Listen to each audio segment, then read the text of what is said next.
Oops, what happened here? Oh.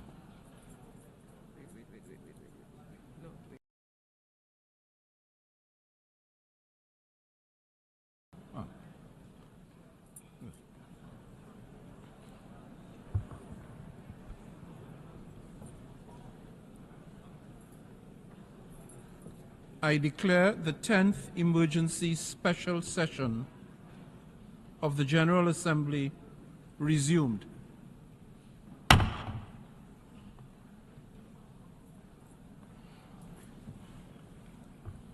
Members will recall that in paragraph 4 of its resolution ES 10/22 of 12th December 2023, the Assembly decided to adjourn the 10th Emergency Special Session temporarily and to authorize the President of the General Assembly at its most recent session to resume its meeting upon request from member states. In this regard, I should like to draw the attention of delegations to document A/ES 10/991, which contains a letter dated 24th April 2024 from the permanent representatives of Mauritania, Saudi Arabia, and Uganda to the United Nations in their respective capacities as chairs of the Arab Group, the Organization of Islamic Cooperation Group, and the Coordinating Bureau of the Non-Aligned Movement at the United Nations in New York, requesting the resumption of the 10th Emergency Special Session. I intend to conduct the proceedings of this meeting in accordance with the rules of procedure of the General Assembly and the past practices of its emergency special sessions. In keeping with established practice, I should now like to invite the attention of the General Assembly to document A/ES 10/992 concerning member states that are in arrears in the payment of their financial contributions to the United Nations within the terms of Article 19 of the Charter. May I take it that the Assembly duly takes note of the information contained in this document?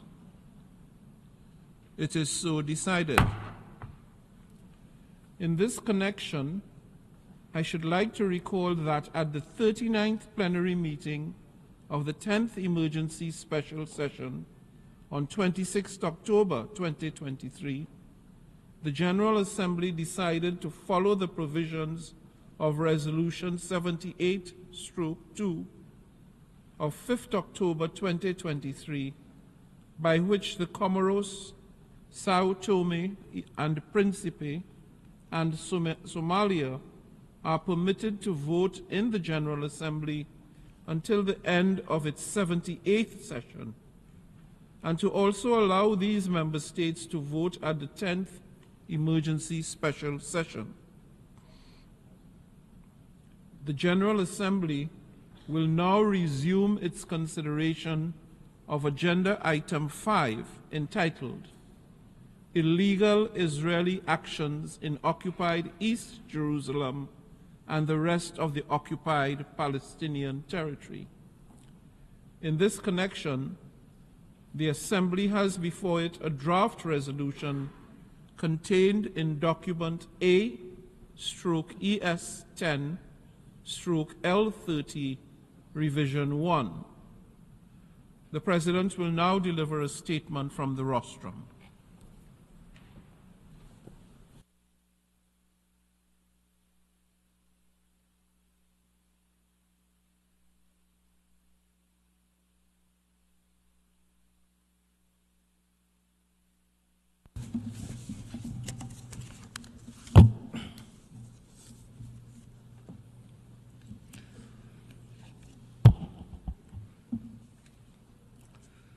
Excellencies, distinguished delegates,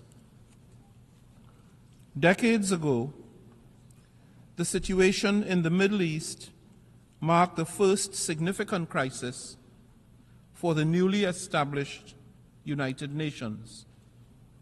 Since then, for almost the entire lifespan of this organization, peace in the region and for the people of Palestine in particular has remained elusive.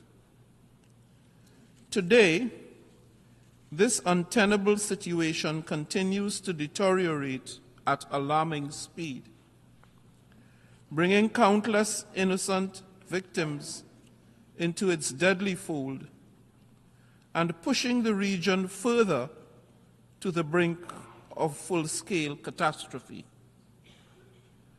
While numerous diplomatic efforts and the United Nations resolutions have been deployed, regrettably, none have yet quelled the current cycle of death and destruction. Yet this is not a moment for the international community to falter or to look away.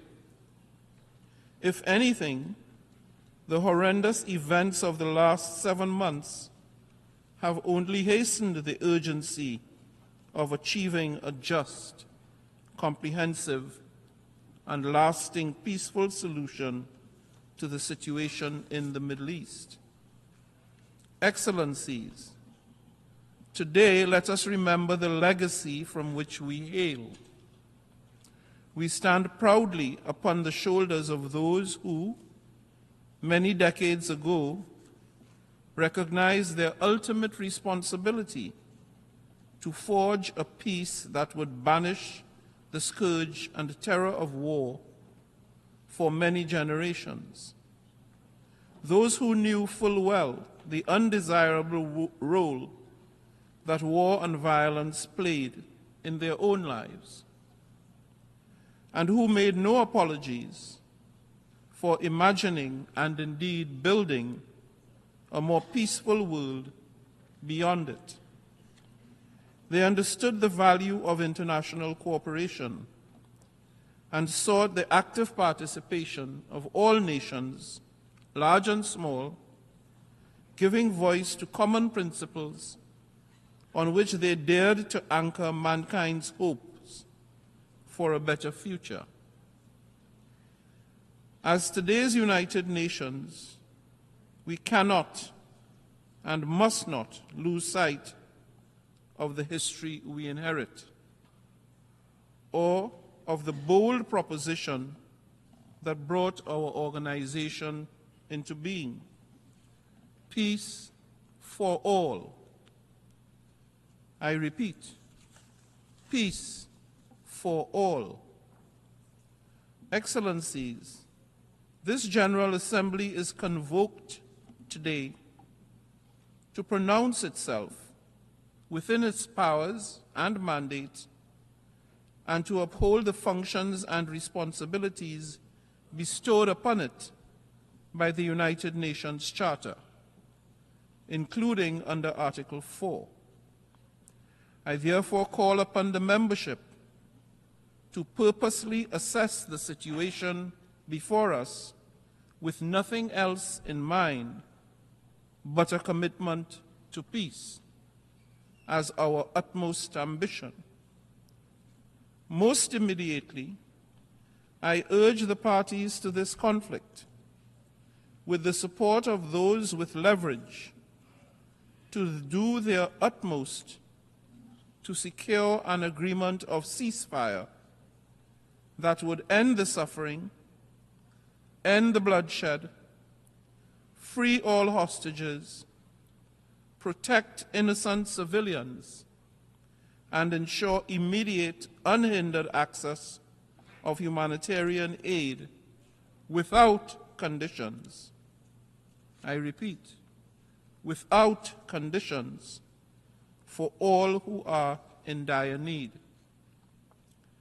In closing, it is true that lost time is never found. It is also true that we have lost much time. we are here once again called upon to work for humanity, and we the peoples, without exception, to believe in the essential goodness of others, as Ralph Bunche put it decades ago, in the understanding that no problem of human relations is insoluble. I appeal to all member states to so comport themselves during this debate as to maintain the dignity of this chamber and of the organization, ultimately to help bring lasting peace, to save lives, and to end violence, to which we have all dedicated ourselves in the service of the people. I thank you.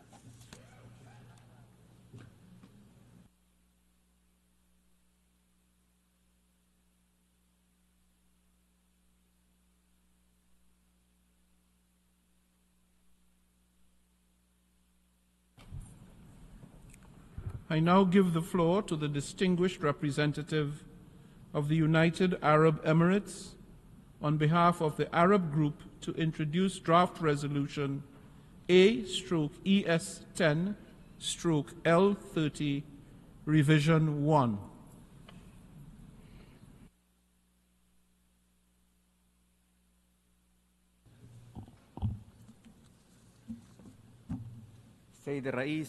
Mr. President, I thank you for your swift response in convening this emergency special session of the General Assembly at the request of the Arab Group, the Organization of Islamic Cooperation, and the Non-Aligned Movement. As chair of the Arab Group for the month of May, I am pleased to deliver the statement and introduce draft resolution A/ES10/L30/Rev1, which at its core recommends that the Security Council reconsider Palestine's application for full membership in the United Nations. This draft resolution follows the use of veto by the United States against the draft resolution that Algeria submitted to the Security Council on behalf of the Arab Group on this matter last month. Your Excellencies, today marks a defining moment in our history. The draft resolution before you will have a profound impact on the future of the Palestinian people, a people who, for more than 75 years, have endured persecution and the denial of their most basic rights, a people who have patiently waited with unwavering determination for the international community to champion their right to self-determination and enable their country to gain full membership in the United Nations. The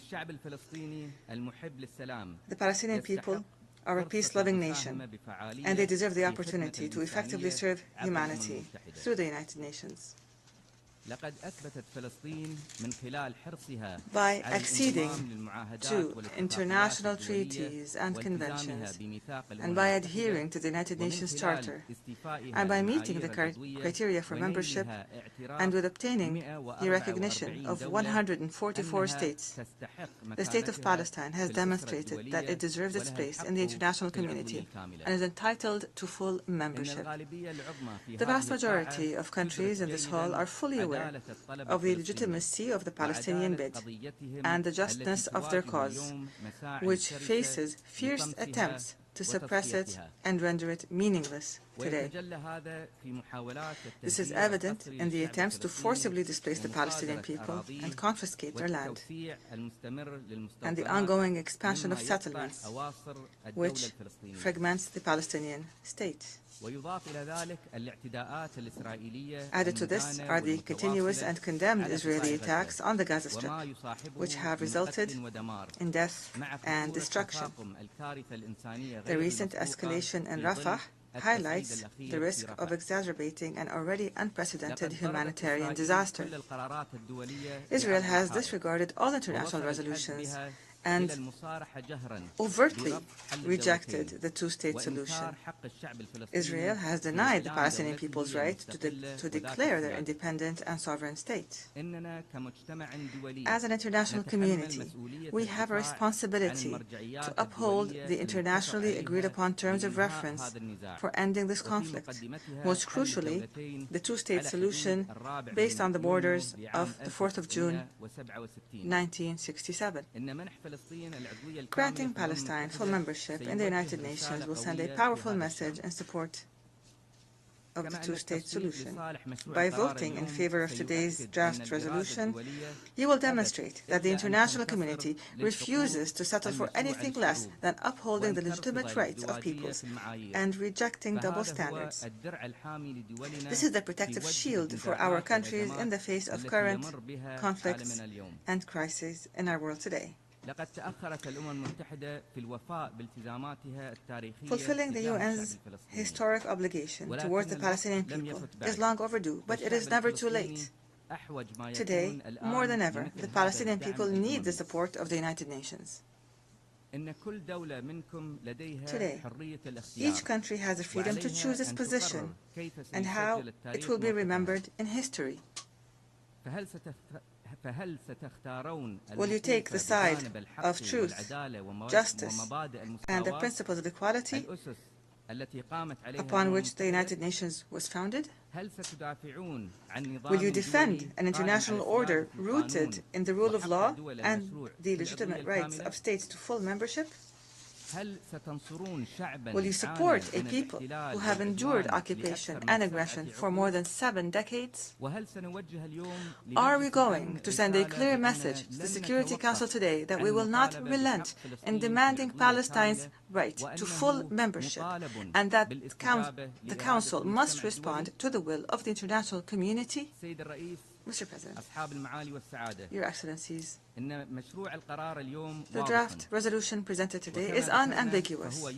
As we have mentioned, it recommends that the Security Council reconsider and support Palestine's request in light of the General Assembly's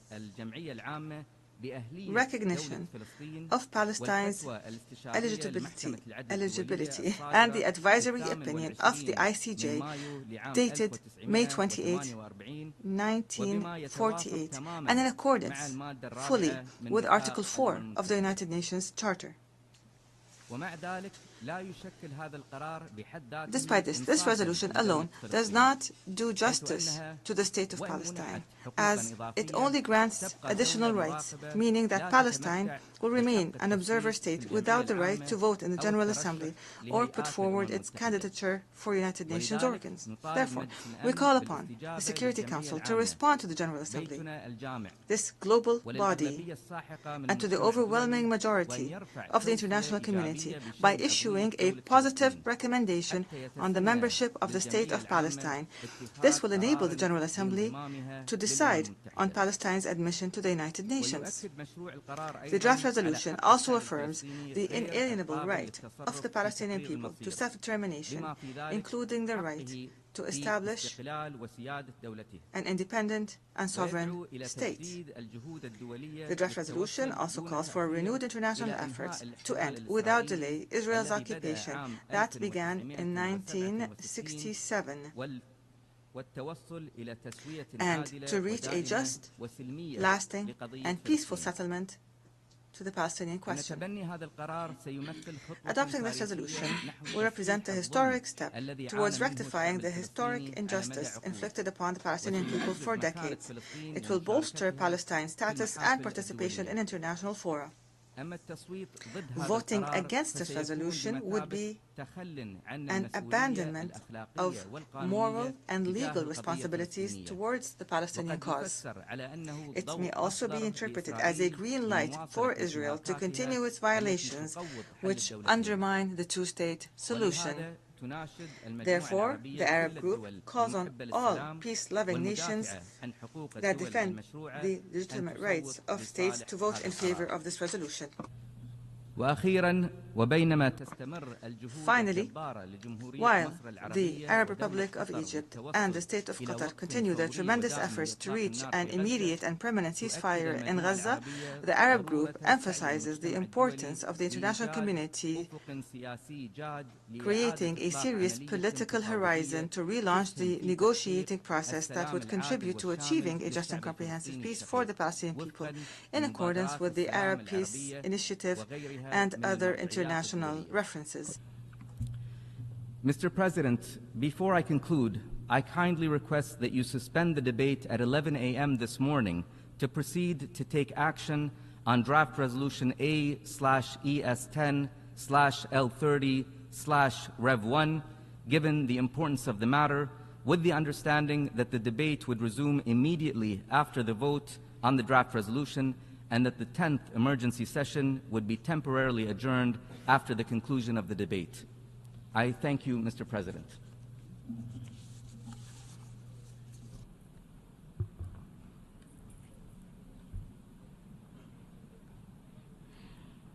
The representative of the United Arab Emirates has moved that the debate on agenda item 5 be suspended at 11 a.m. today for the Assembly to proceed to consideration of the draft resolution A/ES10/L30/Rev1, and that the debate would continue after the action on the draft resolution.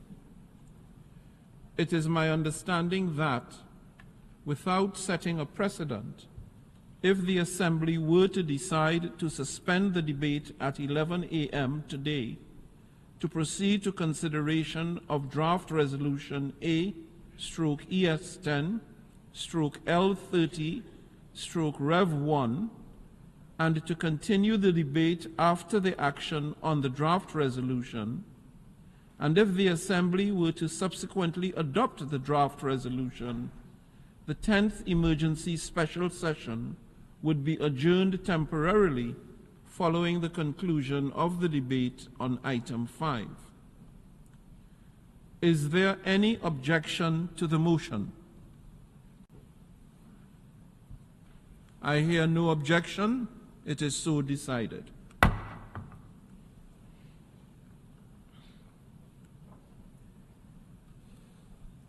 I now give the floor to the observer State of Palestine.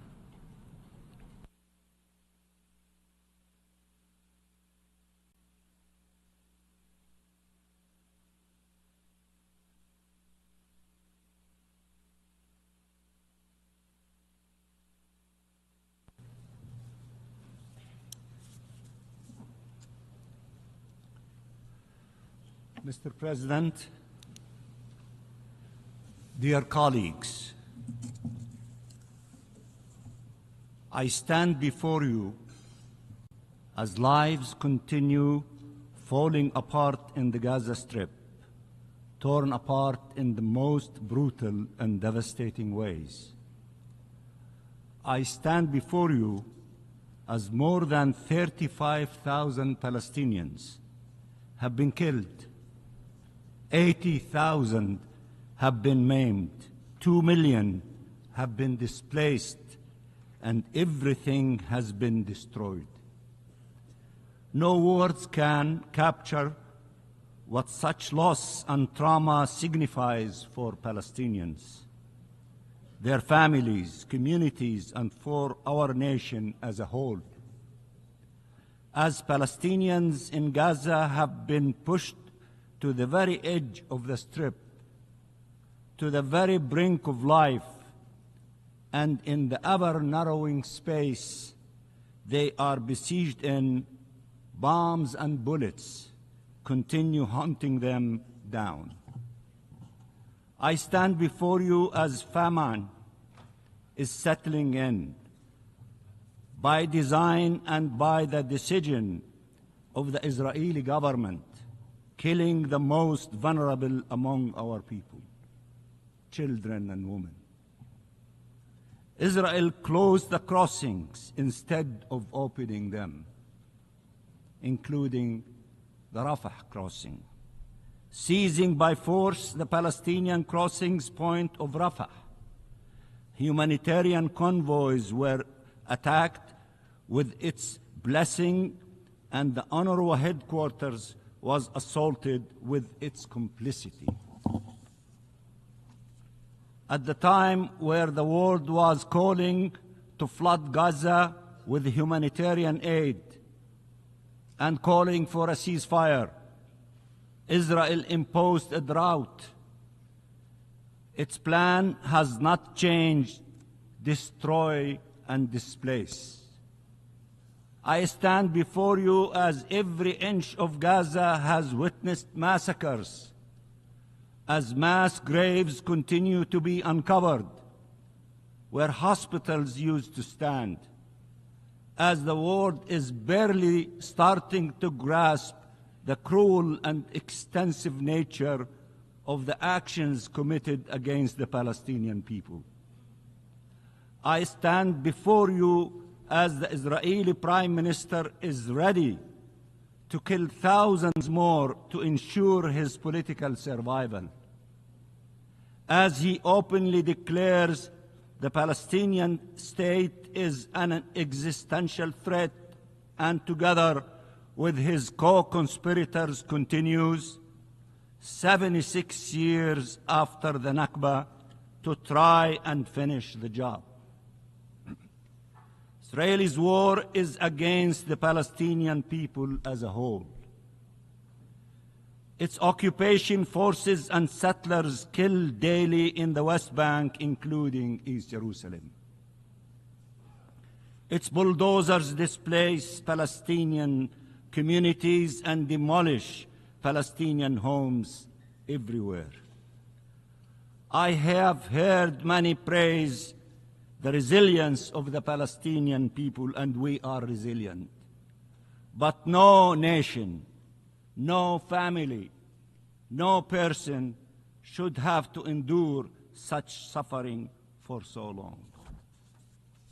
Such injustice, from birth to premature death, one generation after the other.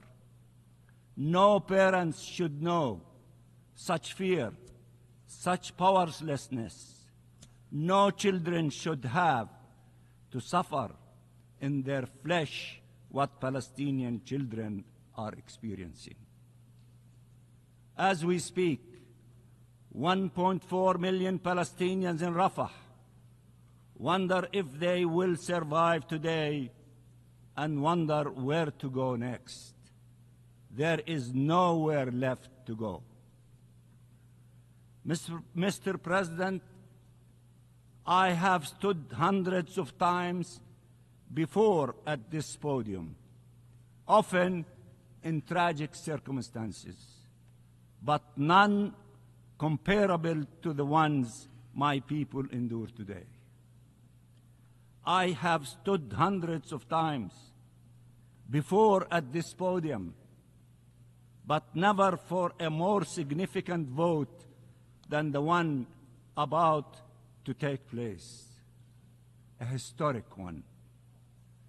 We faced and continue to face attempts to push us out of geography and out of history, but by forcible displacement, subjugation, or death, or to say it in even clearer terms, by ethnic cleansing, apartheid, or genocide.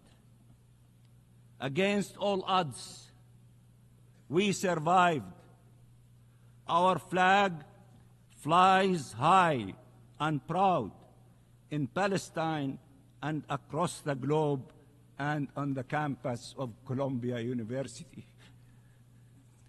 It has become a symbol raised by all those who believe in freedom and is just rule, by all those who can no longer stand idly by in the face of such utter injustice. It is true that we will not disappear, but the lives lost cannot be restored. The marks, visible and invisible, left by this horrific assault that has yet to end on bodies and souls, on families and communities, on each single Palestinian in the Gaza Strip can never be truly conveyed.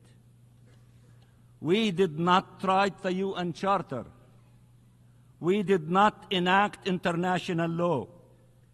We just demanded to see them applied to us, and have been until now denied their protection. As the campaign to displace and destroy the Palestinian people reaches its ultimate levels, you can decide to stand by the right of a nation to live in freedom and dignity on its ancestral land, to stand with peace, which requires the recognition of our rights, not their continued denial. Or you can stand on the sidelines of history, or worst, obstruct its natural path forward. Mr. President, I have sat in these halls next to liberation movements who, one by one, finally took their rightful place in this august chamber, and again, without a doubt, the day will come where Palestine will take its rightful place among the community of free nations. Occupation and colonialism and death and destructions are not our fate. They are imposed on us, but freedom is our sole destiny. We share with many nations represented in this hall the suffering they endured, the struggles they led, the dreams they had.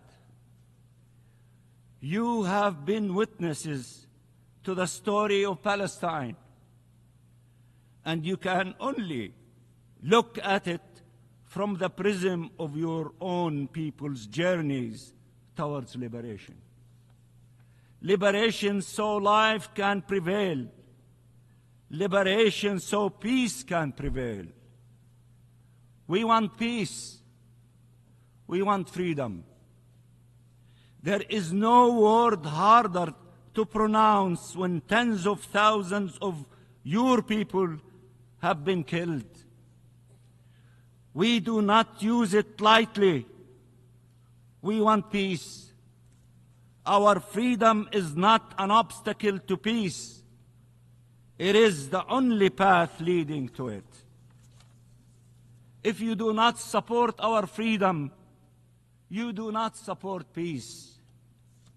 Our right to self-determination, to independent statehood, to membership of these United Nations cannot be subject to an Israeli veto. They are not up for negotiations. They are our inherent rights as Palestinians. Israel is clear that it wants to destroy Palestinian statehood. What does it mean to be for the two-state solution if you allow for the destruction of the Palestinian state? Mr. President, dear colleagues, dear brothers and sisters, dear friends, Palestine has been for generations of your compatriots the ultimate test for humanity's ability to live up to its promises.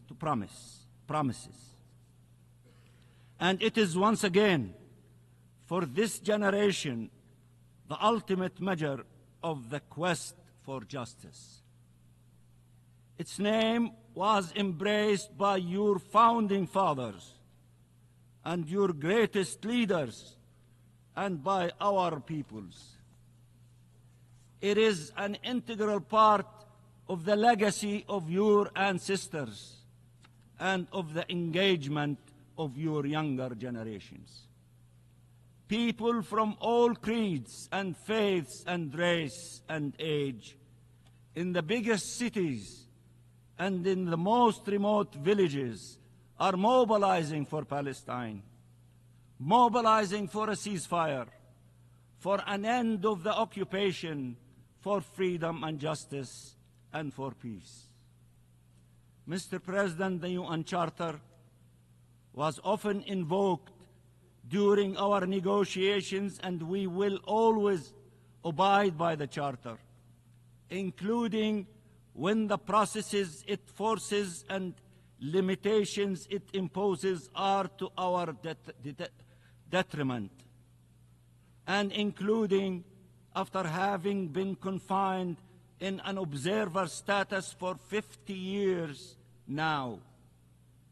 We wish from all those who invoked the Charter to abide by the right of the Palestinian people to self-determination guaranteed by the Charter, to confront the acquisition of Palestinian territory by force, denounced by the Charter, to preserve future Palestinian generations from the scourge of occupation and war as foreseen by the Charter. A yes vote is a vote for Palestinian existence. It is not against any state, but it is against the attempts to deprive us of our state.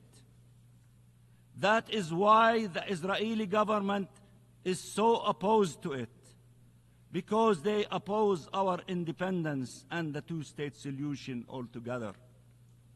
It is an investment in peace and thus empowers the forces of peace.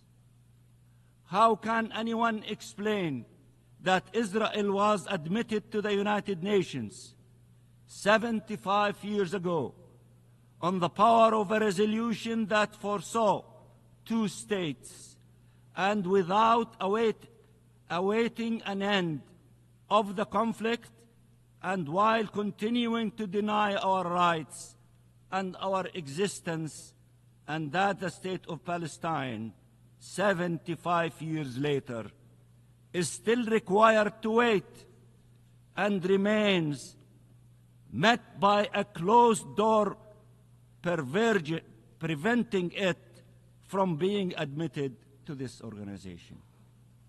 Your vote today, of course, says a lot about your solidarity with Palestine, but also about who you are and what you stand for. It matters, and I know an overwhelming majority of you will stand again with the Palestinian people in their hour of need, and you will stand for just and lasting peace for the benefit of all.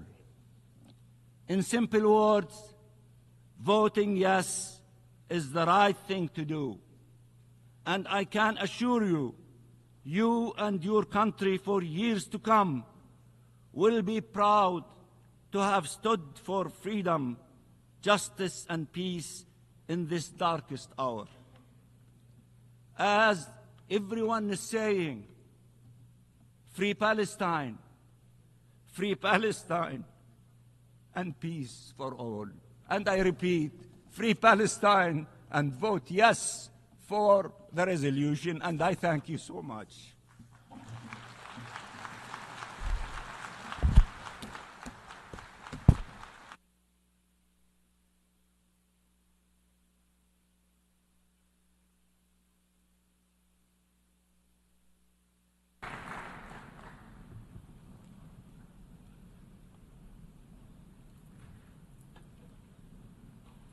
I now give the floor to the distinguished representative of Israel.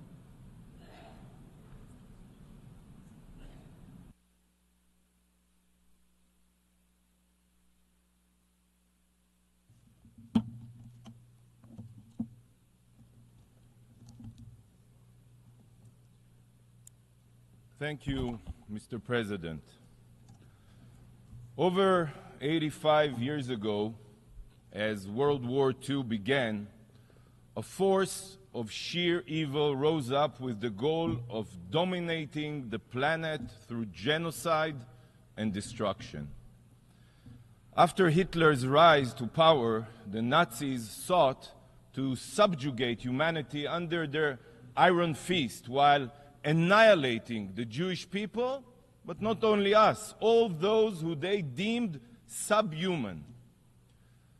But in the face of this genocidal plot, the forces of good came together in order to end this horror, to return freedom and peace to the world. And following the Allies' victory, this institution here, the United Nations, was founded with the mission of ensuring such tyranny never raises its ugly head again. Never. Today, you are about to do the exact opposite and advance the establishment of a Palestinian terror state which will be led by the Hitler of our times. The Hitler of our times. In the 1940s, the world united to destroy a murderous regime. Yet today, with sick and twisted irony, the very body established to prevent evil is now welcoming a terror state into its ranks. What would Churchill say if he were alive today? What would Roosevelt think? They are turning in their graves, turning in their graves. This week, only this week, Israel commemorated Yom HaShoah, Holocaust Remembrance Day. And it is during our sacred week that this shameless body has chosen to reward modern-day Nazis with rights and privileges. As Israelis mourn the Jewish babies burned in the crematoria, you here at the UN usher in the collaborators of the Israeli babies burned on October 7th. How can you be so blind? Is it your political interest? Are these your distorted values? Are you being threatened by diplomatic terror of the Palestinians and their collaborators? There are many here. Colleagues, today's destructive vote is not only opening the UN's doors to the terror-supporting Palestinian Authority. If it was, then it would be bad enough. But as you all know, the Palestinian Authority does not even have control of its own territory. Do you know who controls Gaza?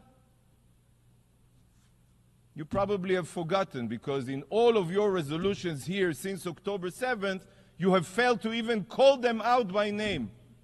So I'll remind you, it's the terrorists of Hamas. But Hamas doesn't only control Gaza. Hamas has also taken over Palestinian neighborhoods, Palestinian villages in Judea and Samaria, what you call the West Bank. In every poll, Hamas today is predicted to win Palestinian elections, if they ever happen. So today, the General Assembly is not only about to grant the rights of a state to the Palestinian Terror Authority. Today you are also about to grant privileges and rights to the future terror state of Hamas. You have opened up the United Nations to modern-day Nazis, to genocidal jihadists committed to establishing an Islamic State across Israel and the region, murdering every Jewish man, woman, and child. It makes me sick. Sick. In the years to come, you will have to explain how, in opposition to all morality and the UN Charter, you did everything to give a state to a group of mass murderers, to the Hitlers of our times. So here it is. I present to you the future outcome of today's vote. This is the outcome of your vote. Soon to be President Yihya Sinwar, President Tyrant of the State of Hamas, sponsored by the UN, by the way. And he owes his deepest gratitude to you, the General Assembly. When Hamas rises to power, the Palestinian representative who just spoke here, you know what will happen to him. He will be recalled. And if he returns, he will likely be thrown off a rooftop by Hamas, just as the Palestinian Authority representative were when Hamas took over Gaza back in 2006-07. And in his place, this body will welcome a Hamas representative to its ranks, a terrorist diplomat whose stated goal is Jewish genocide, just like his Iranian counterpart here. With this new precedent, we may see here representatives of ISIS or Boko Haram that will sit among us. You know what? This will be fitting for the new moral standard being set here today, giving the rights of a state to an entity that is already partially controlled by terrorists and will be replaced by a force of child-murdering Hamas rapists. Unbelievable. Truly unbelievable. What you are carrying out today is reminiscent of how the powers of Europe capitulated to Hitler in the Munich Agreement. The UN is targeting the law-abiding democracy of Israel while appeasing the Nazi jihadist forces of Hamas in Iran. And Churchill's remarks then on the choice of cowardice and appeasement in the face of murderous dictators are relevant to your vote today. Because today you have a choice between weakness, shame, and conciliation, and fighting a war against terror. And sadly, you will choose weakness, but you will receive in return not only shame, but war in the future as well. Bravo. Colleagues, today another travesty is being committed here by the General Assembly, an unforgivable act, the destruction of the United Nations Charter. The UN Charter, the sacred document which serves as the foundation of everything we are supposed to do here, is being trampled upon. It is being thrown out the window. You are spitting on the very values that were formulated to bind this organization. With today's destructive resolution, you are circumventing the Security Council, ignoring its decision, and violating the norms this organization has abided by. The Charter was drafted for a reason, but most of you care nothing for the qualifications it outlines. So let me remind you what the Charter says about admitting new UN membership. Membership in the United Nations is open to all other peace-loving states which accept the obligations contained in the present Charter, peace-loving. Number two, the admission of any such state to membership in the United Nations will be affected by a decision of the General Assembly upon the recommendation of the Security Council. With today's vote, you are not only bypassing the Security Council in violation of the Charter, but you are bastardizing the meaning of peace-loving. You know that the Palestinians are the exact opposite of peace-loving. You know this. Since they rejected the UN partition plan in 1947, they rejected it. They have only tried to destroy Israel time and again. They are terror-loving, not peace-loving. They are anything but peace-loving. The Palestinian Authority pays lifelong salaries to terrorists. It's in their budget. They teach martyrdom and jihad in their classrooms. They glorify death and murder. The Palestinians indoctrinate their children to murder Israelis and commit terror attacks. And then, when Israel defends herself, the Palestinian representative comes here, stands here, shedding his crocodile tears. as if he did not send all of them to commit suicide or terror attacks. Not a single Palestinian leader, not even one, has condemned the October 7th massacre. He calls the Hamas his brothers. And this is who you want to bestow the rights of a state upon? A terror entity? As long as so many of you are Jew-hating, you don't really care that the Palestinians are not peace-loving. Despite your obligation to the UN Charter, you are here today to expose what the Charter truly means to you. When it comes to the lives of Israelis and Jews, the UN Charter means nothing to you. Nada, kaput. By ignoring the Charter and granting the Palestinians the privileges of a member state, you are proving that morality is just a slogan for you, while politics and interest prevail. To you, the UN Charter is just a meaningless document, and the vote today will prove that. You know what you're doing today? Today you are gutting the Charter, and you are doing it in the wake of the most brutal massacre of my people since the Holocaust, on the ashes of the October 7th massacre. Why? This day will go down in infamy.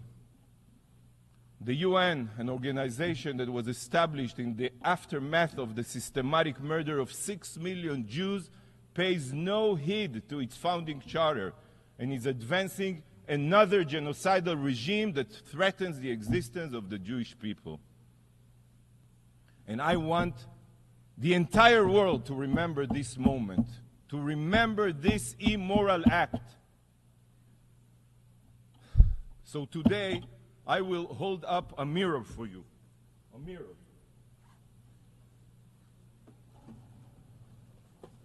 This is your mirror. So that you can see exactly what you are inflicting upon the UN Charter with this destructive vote. This is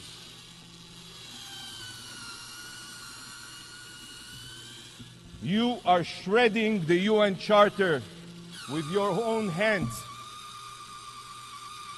Yes, yes, that's what you're doing, shredding the UN Charter. Shame on you. Thank you, Mr. President.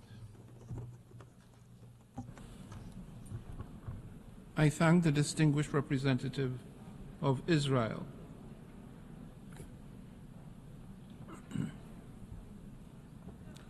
In light of the decision taken by the General Assembly earlier today to suspend the debate on Agenda Item 5 at 11 a.m., the Assembly shall now proceed to consider Draft Resolution A/ES10/L30 Revision 1. For your information, the draft resolution has closed for e-sponsorship. I now give the floor to the representative of the Secretariat. Thank you, Mr. President. I should like to announce that since the submission of the draft resolution, and in addition to the delegations listed on the L document, the following countries have also become co-sponsors of A/ES10/L30 Revision 1.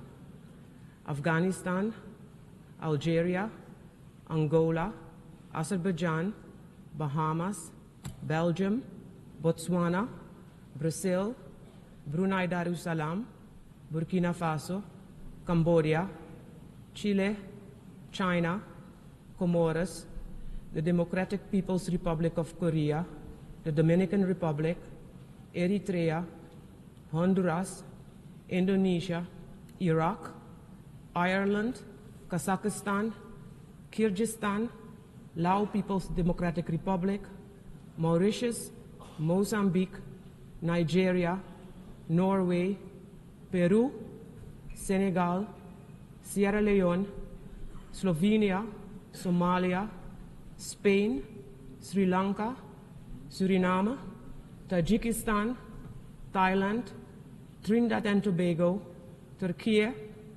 United Republic of Tanzania, Vietnam, and Zimbabwe.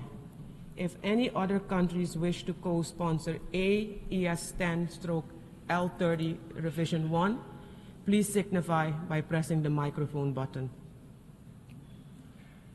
Antigua and Barbuda, Niger,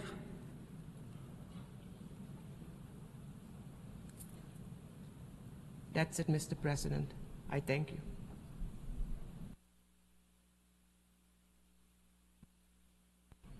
I thank the representative of the Secretariat. Before giving the floor for explanations of vote before the vote, may I remind delegations that explanations of vote are limited to 10 minutes and should be made by delegations from their seats. I now give the floor to the distinguished delegate of the Russian Federation.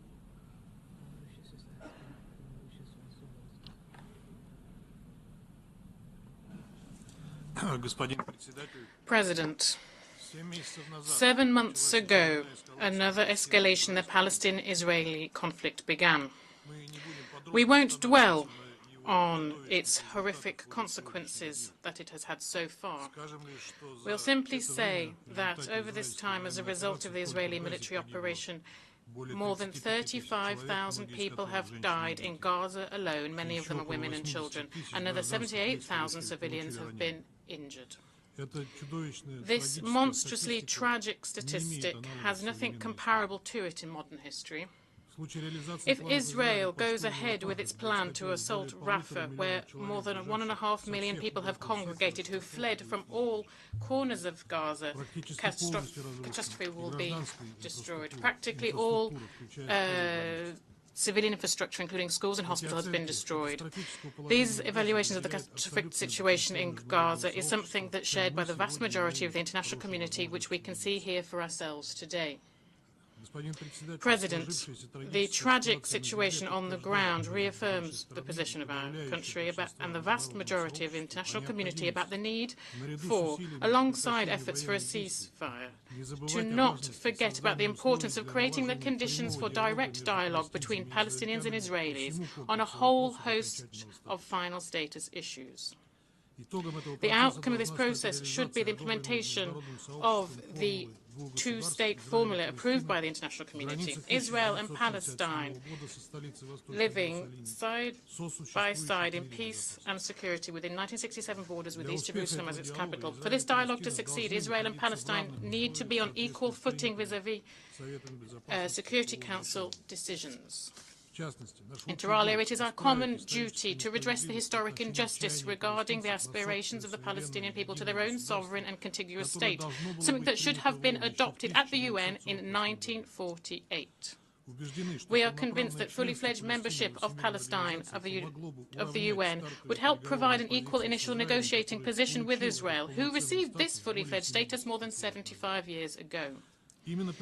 Indeed, admission of the State of Palestine to the UN would be a first practical step towards a fair resolution to the Palestinian question at a UN-approved platform underpinned by generally recognized international legal foundations. This was the focus of Algeria's draft resolution submitted to the Security Council. However, on the 18th of April, the whole world bore witness to yet another fifth US veto who blocked the Palestinian application for UN membership. This spike of violence in the Palestinian-Israeli conflict shows what tragic consequences can arise from attempts to monopolize mediation functions and efforts of one country to depict itself as the world's police. President, after the US blocking of the work of the Security Council on the Palestinian-Israeli file as a whole and on admission of Palestine as a fully fledged member of the UN specifically, a very unfortunate and unusual situation has arisen, and it requires unusual solutions to it. Therefore, before us today, there is a far from standard draft resolution. Many of its elements are being considered for the first time by the General Assembly and would normally require more detailed study in any other case. However, they pertain to providing further rights not to some hopeful, but to Palestine, who, because of the US position, has had to be satisfied by merely being a permanent observer to the United Nations. And it would remain as such after the adoption of this draft. However, they would receive other opportunities, further opportunities for more effectively participate in the work of the UN General Assembly and part of the meetings held under its aegis. We see here an opportunity to impartially address the historic injustice towards the long-suffering Palestinian people who have, over the last 7 months, lost an unprecedented number of their civilians. The consequences of the actions of Israel, covered for by the United States, will be felt for many years. And to overcome them, Palestinians need to be maximally involved in the work of UN specialized bodies. Today's draft seeks to provide as much assistance to this as possible. We'd underscore that this is not an ideal draft, inter alia. We believe that the draft resolution did not mention the occupying powers in the United States. However, we'd underscore that this decision is a one-off and does not set, as shown in the text of the draft, a precedent. We intend to vote in support of this document in memory of those Palestinian civilians who, because of the inability of the international community and the UN to stop the bloodshed, did not live long enough to see Palestine's admission as a fully fledged member of our organization. We call on those who are not indifferent to their fate and to fight for their rights to do the same. However, it's crucial to understand that adoption of this resolution does not replace the main task here, which must be addressed very soon. Palestine must become a fully fledged member of the UN. The recommendation to the Security Council in the draft to once again consider the application of Palestine for UN membership is something we deemed to be its most important element. It is a moral duty of everyone. Only fully fledged membership will allow Palestine to stand alongside other members of the organization and fully enjoy the rights that this status implies.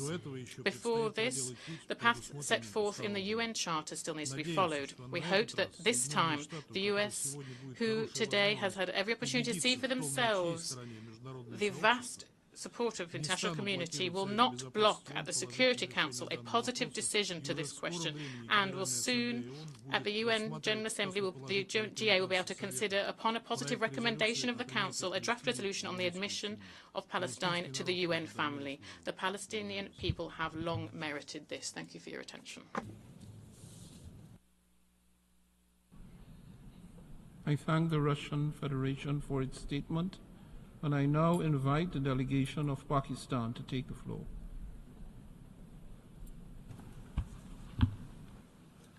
Thank you, Mr. President. Mr. President, I've asked for the floor to explain Pakistan's vote on the draft resolution contained in document A/ES10/L30/Rev1, submitted by the United Arab Emirates on behalf of the co-sponsors. Pakistan fully supports the draft resolution. We did not co-sponsor the draft at the request of the State of Palestine in order to be able to respond to adverse moves against this draft. Mr. President, it is clear that we are meeting in the shadows of the gravest crimes committed and the gravest violations of the principles of the UN Charter since the Holocaust during the Second World War. The distinguished representative of Palestine has described more eloquently than I could of the slaughter and devastation that has been visited on Gaza by an outlaw Israeli regime. Israel has refused the calls by this Assembly, by the Security Council, and even by its patrons and friends to halt the massacre of innocence and accept an immediate ceasefire. The Israeli leadership has reneged on negotiated deals for a ceasefire. It has now initiated its assault on Rafah, which the UN Secretary General has rightly warned, and I quote, would be a strategic mistake, a political calamity, and a humanitarian nightmare, unquote. Indeed, there will come a day when Israel will be held accountable for the crimes that it is committing in Palestine, especially in Gaza today.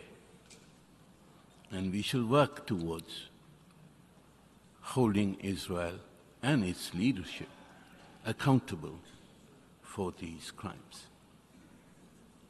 Yet what we have heard today are insults. Insults hurled at the United Nations, at this assembly, and at its member states. This is the arrogance of the aggressor.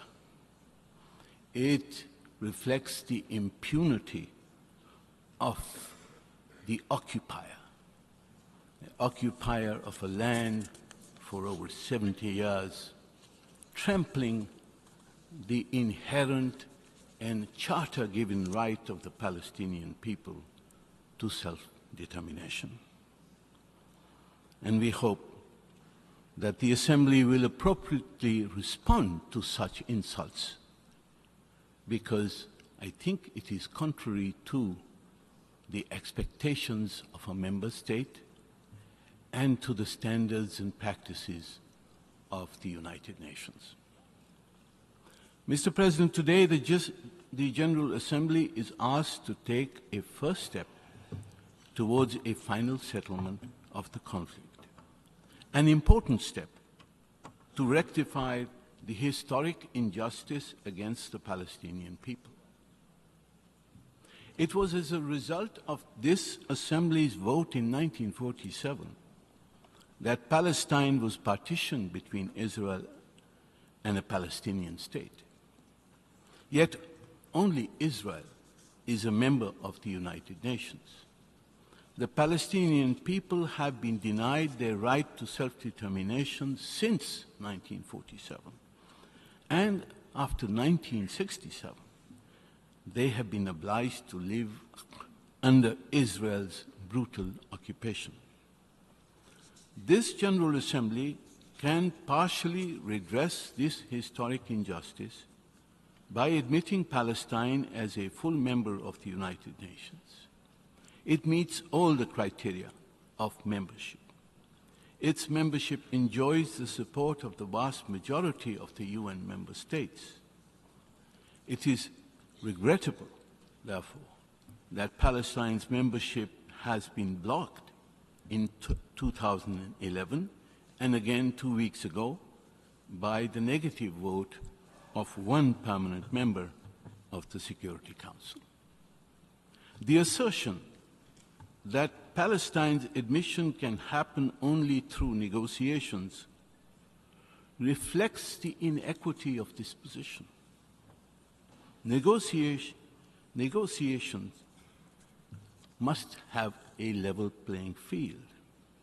If Israel is negotiating as a full member of the United Nations, so too should Palestine.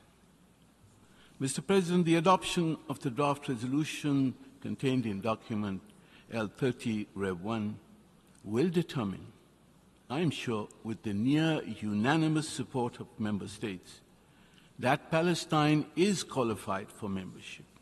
It will urge the Security Council to reconsider and endorse the admission of Palestine as a full member state.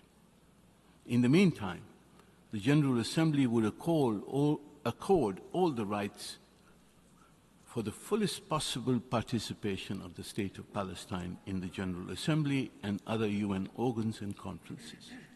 This exceptional measure applies only to Palestine and does not constitute a precedent, as the resolution states. The adoption of this resolution will be a partial yet vital step towards redressing the historic injustice against the people of Palestine. It will reflect a political reality which would facilitate the revival of a peace process to realize the universally agreed objective of creating a two-state solution, the objective of establishing a viable and contiguous Palestinian state along the 4 June 1967 borders with Al-Quds as its capital. I thank you, Mr. President. I should like to thank the distinguished representative of Pakistan for his statement. We have heard the last speaker in explanation of vote before the vote.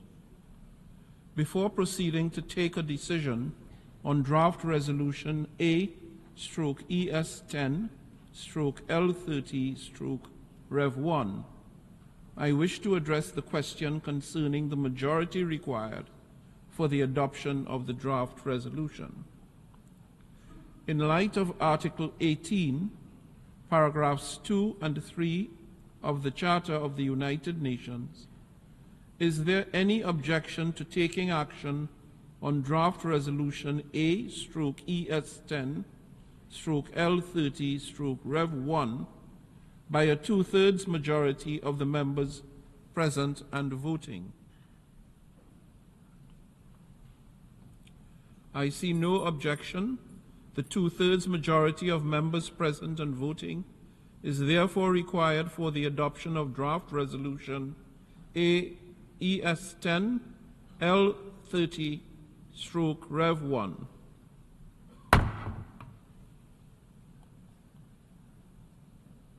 The General Assembly will now take a decision on draft resolution A/ES10/L30/Rev1 entitled Admission of New Members to the United Nations. A recorded vote has been requested. We shall now begin the voting process. Those in favor of draft resolution A/ES10/L30/Revision 1, please signify. Those against and abstentions. The General Assembly is now voting on draft resolution A/ES10/L30/Revision 1, entitled Admission of New Members to the United Nations. Will all delegations confirm that their votes are accurately reflected on the screen? The voting has been completed. Please lock the machine. 142.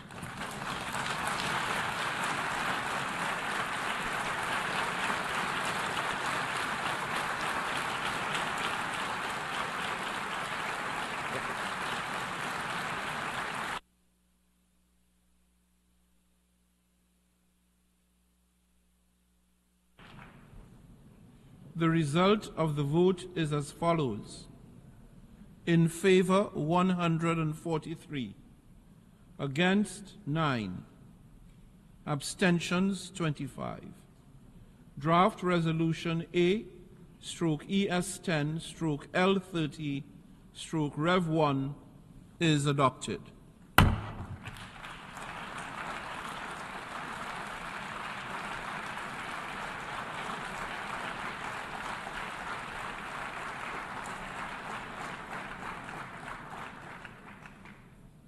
Before giving the floor for explanations of vote after the vote, may I remind delegations that explanations of vote are limited to 10 minutes and should be made by delegations from their seats.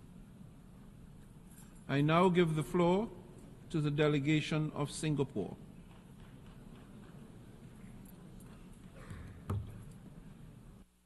Mr. President, the General Assembly has just adopted an important resolution expressing support for Palestine's membership in the United Nations and recommending that the Security Council reconsider this matter favorably. Singapore voted in favor of this resolution after serious and careful consideration. I'd like to explain and place on record the reasons for Singapore's support for this resolution. First, Singapore's support for this resolution is a vote in favor of a negotiated two-state solution at a critical juncture in a very troubled region. Singapore has consistently advocated for and supported a negotiated two-state settlement consistent with the relevant UN Security Council resolutions as the only viable path for achieving a comprehensive, just, and durable solution to the Israeli-Palestinian conflict. Both Israel and Palestine have the right to exist and to live in peace within secure and recognized boundaries, free from threats or acts of force.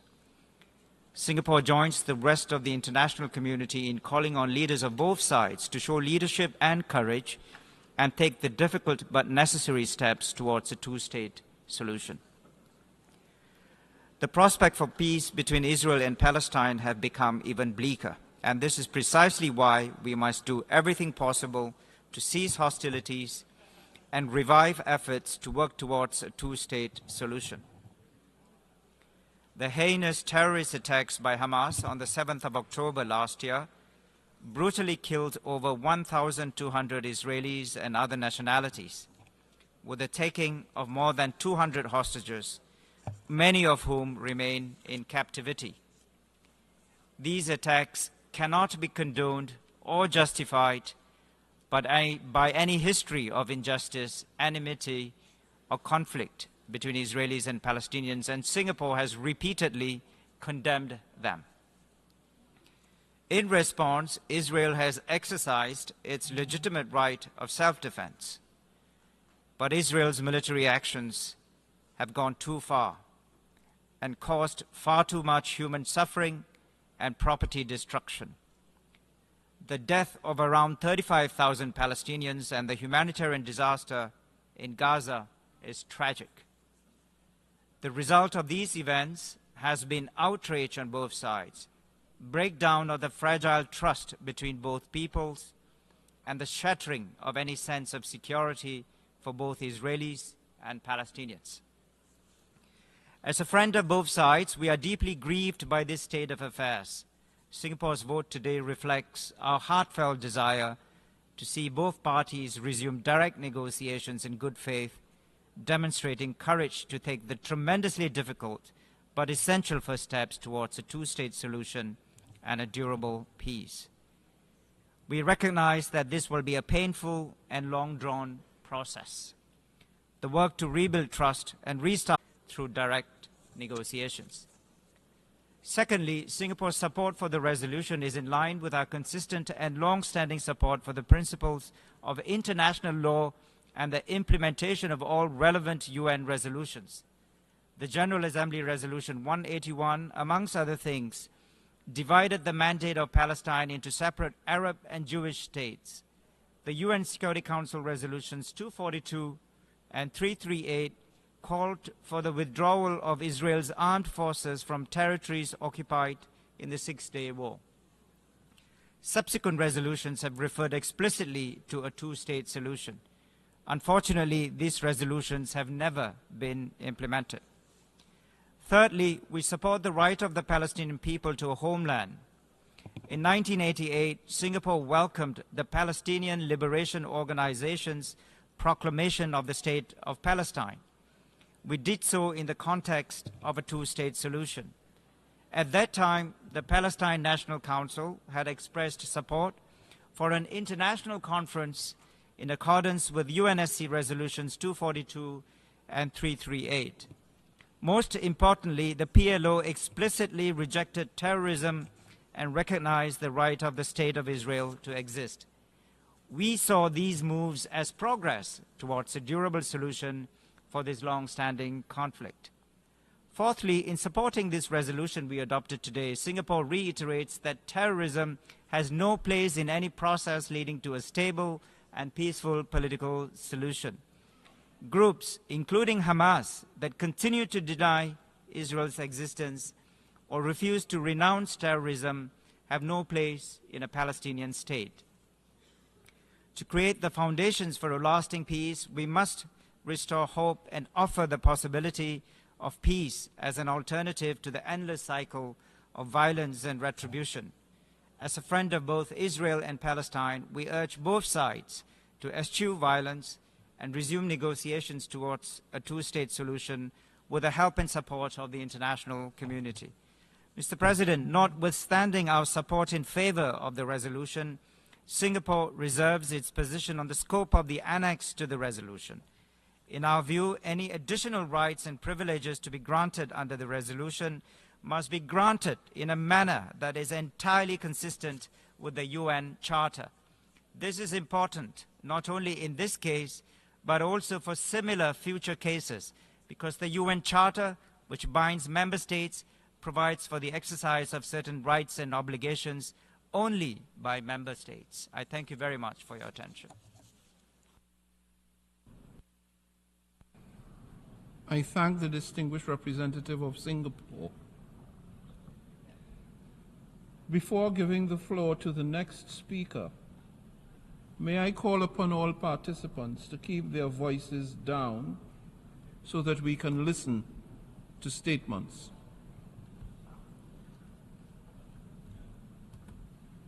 I now offer the floor to the delegation of Denmark. Thank you, Mr. President. 77 years ago, in this assembly, Denmark voted in favor of establishing two states in the former mandate of Palestine. Today's vote is an expression of Denmark's continued commitment to the realization of a two-state solution, a peaceful, lasting, and sustainable solution where the State of Israel and an independent State of Palestine can live side by side in peace and security. Denmark has consistently stood by Israel and its inherent right to self-defense in accordance with international law.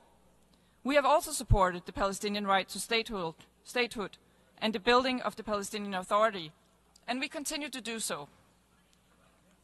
12 years ago, Denmark voted in favor of granting Palestine status as a non-member observer state to the United Nations. Our vote today is a natural continuation hereof and an important step towards Palestinian membership of the United Nations. At the same time, Denmark's vote today does not entail formal bilateral recognition of a sovereign Palestinian state. This is a separate question which we'll continue to consider within the framework set out by international law. It is the position of Denmark that such recognition should happen as a result of a two-state solution negotiated between the parties. Mr. President, after 7 months of devastating conflict, the political horizon towards a two-state solution can seem far into the distance, but we must never lose sight of this common goal. Hopefully today's vote can be a step in that direction. I thank you.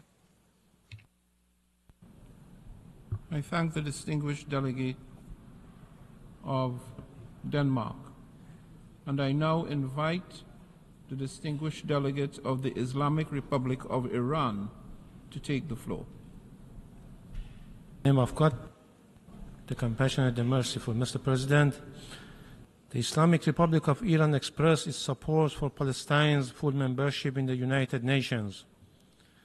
The admission of Palestine as a full member of the UN is a first step and pivotal moment in addressing the historical injustice endured by the Palestinian people.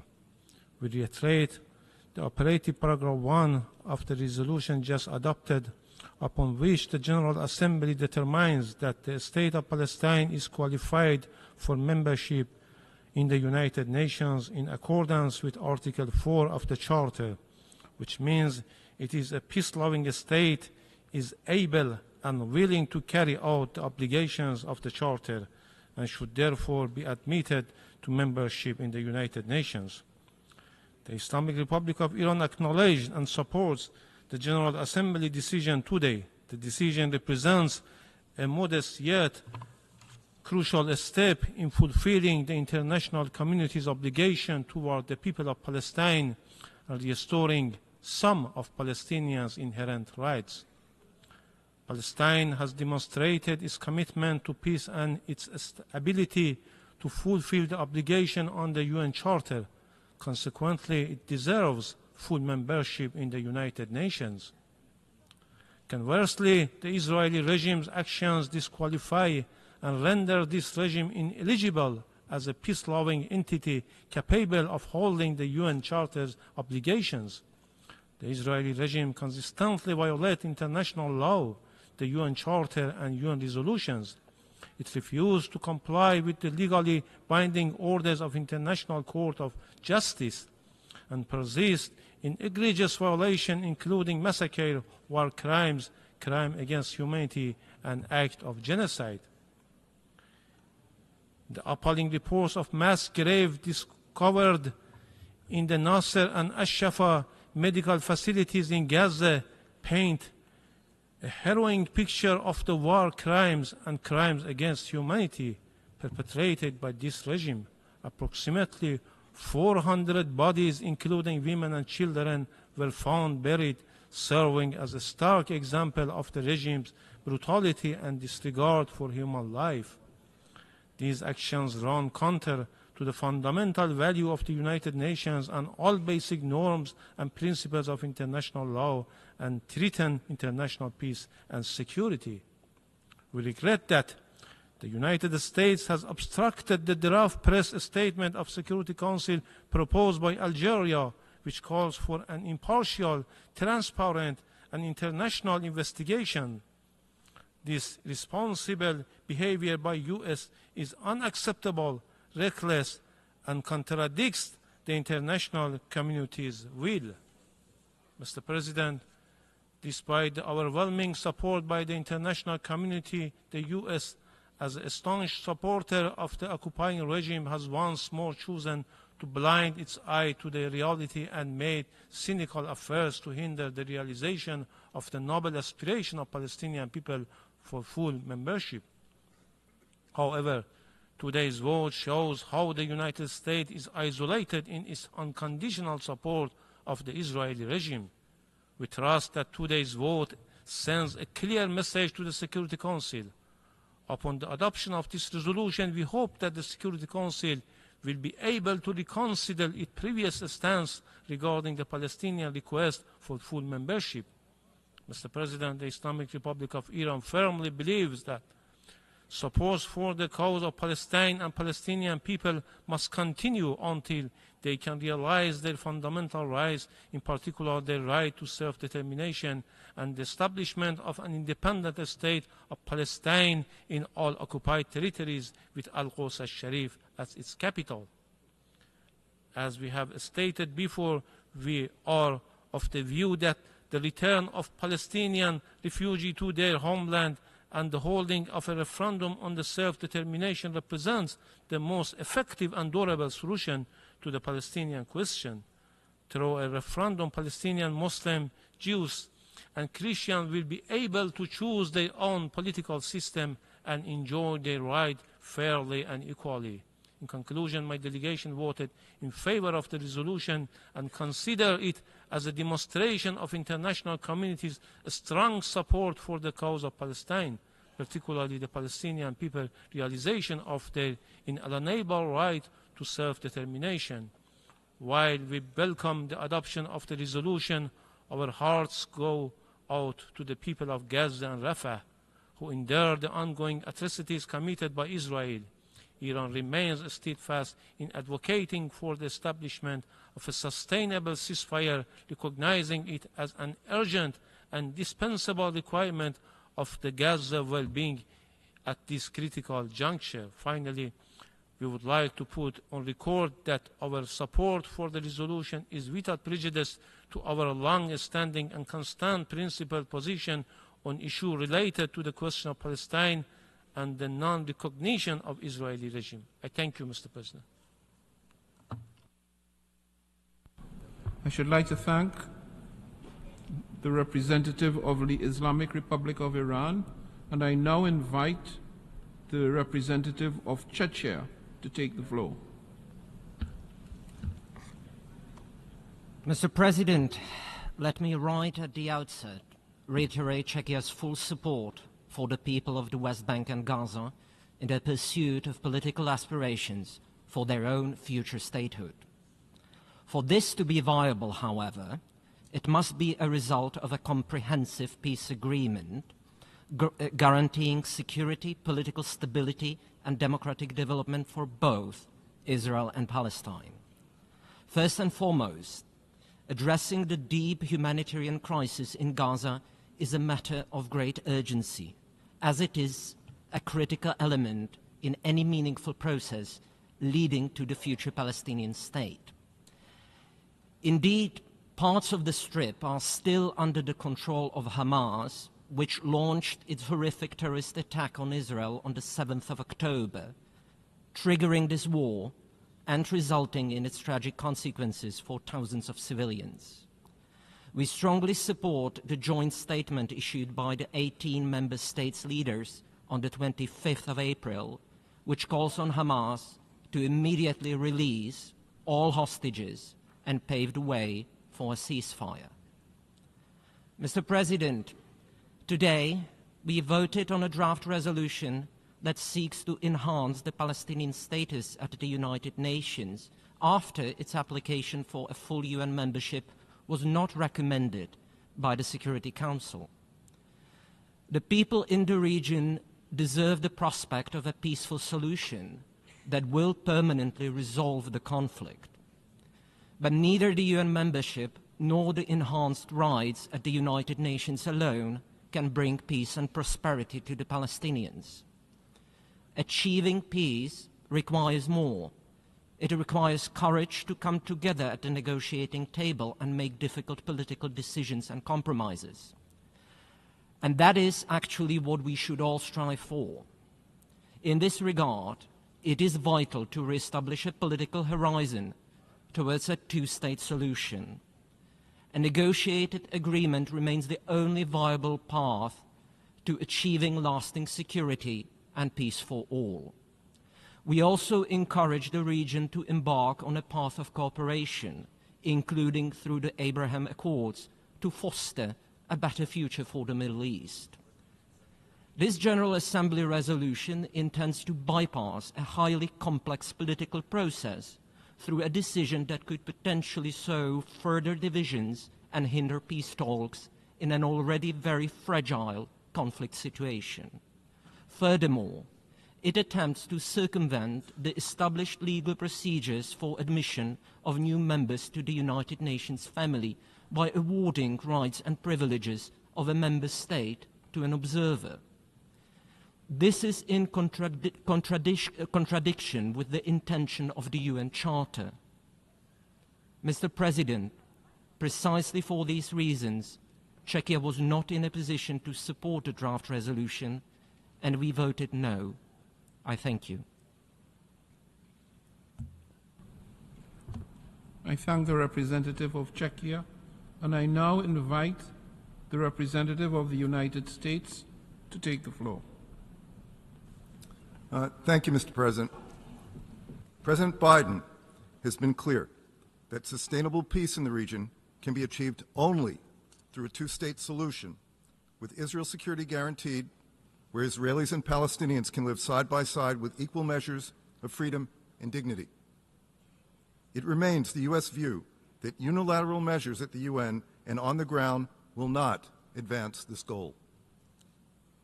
This General Assembly resolution was no exception, and so the United States voted no. Our vote does not reflect opposition to Palestinian statehood. We have been very clear that we support it and seek to advance it meaningfully. Instead, it is an acknowledgement that statehood will come only from a process that involves direct negotiations between the parties. There is no other path that guarantees Israel's security and future as a democratic Jewish state.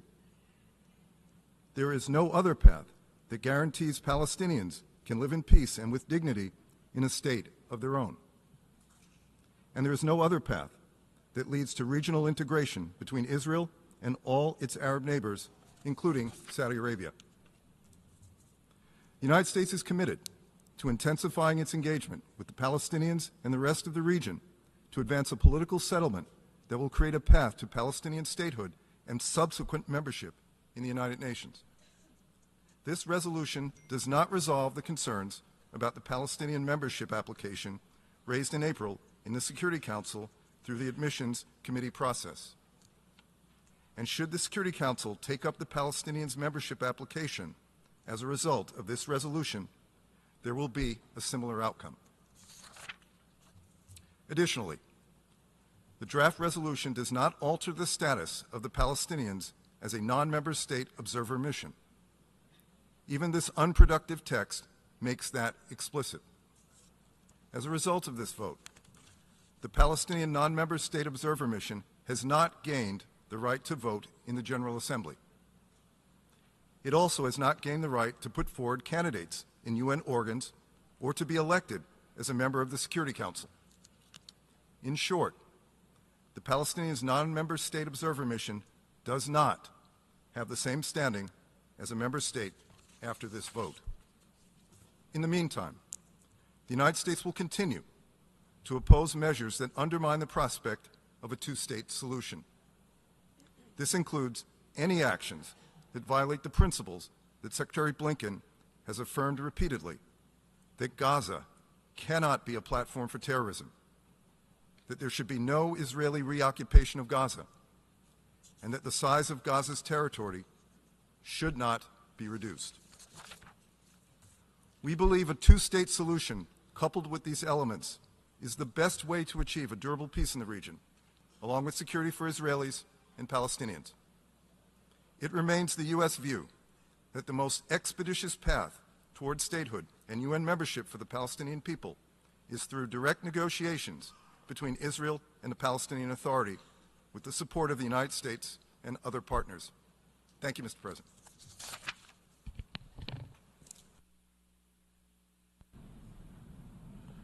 I thank the delegate of the United States, and I now invite the distinguished delegate of France to take the floor. Monsieur le Président, President, France voted in favour of the draft resolution proposed by the United Arab Emirates. This provides new rights to the observer state of Palestine within the United Nations.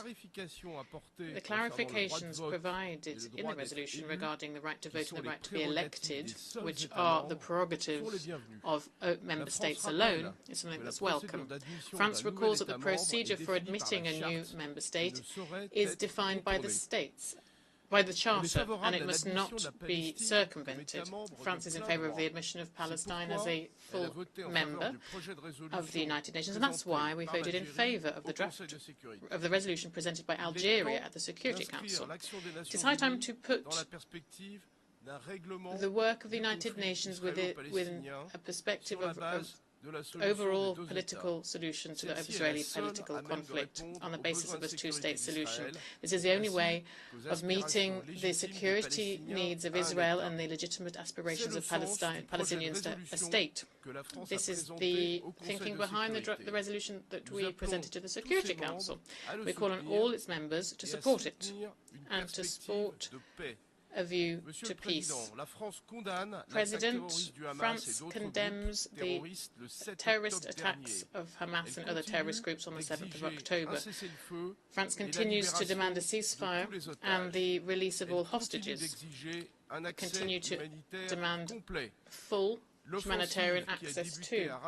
The offensive that has started in Rafah risks causing numerous victims and displacing people at a time where nowhere can be deemed safe today in Gaza. There is a risk further of disrupting delivery of aid.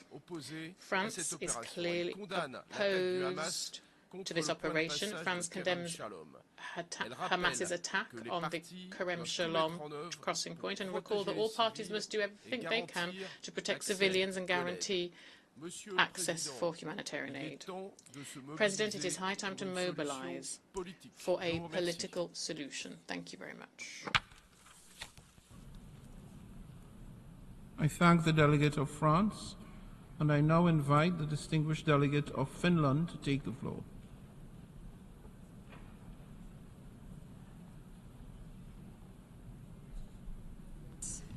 Finland abstained in the vote on the General Assembly resolution ES 10/L30. The tragic events of the past months have once again demonstrated that lasting peace in the Middle East requires a political solution to the Israeli-Palestinian conflict. Finland considers the two-state solution the only sustainable way to guarantee the security and the rights of both peoples and to achieve sustainable peace. The entire international community must strive to advance this goal. Sustainable peace requires the realization of the rights of the Palestinian people to self-determination in their own independent state. Finland has been a reliable partner to the Palestinians for decades in supporting the construction of the Palestinian state, both politically and through development cooperation. The international community now needs to create clear steps towards a Palestinian state. Palestine's UN membership is one of these steps.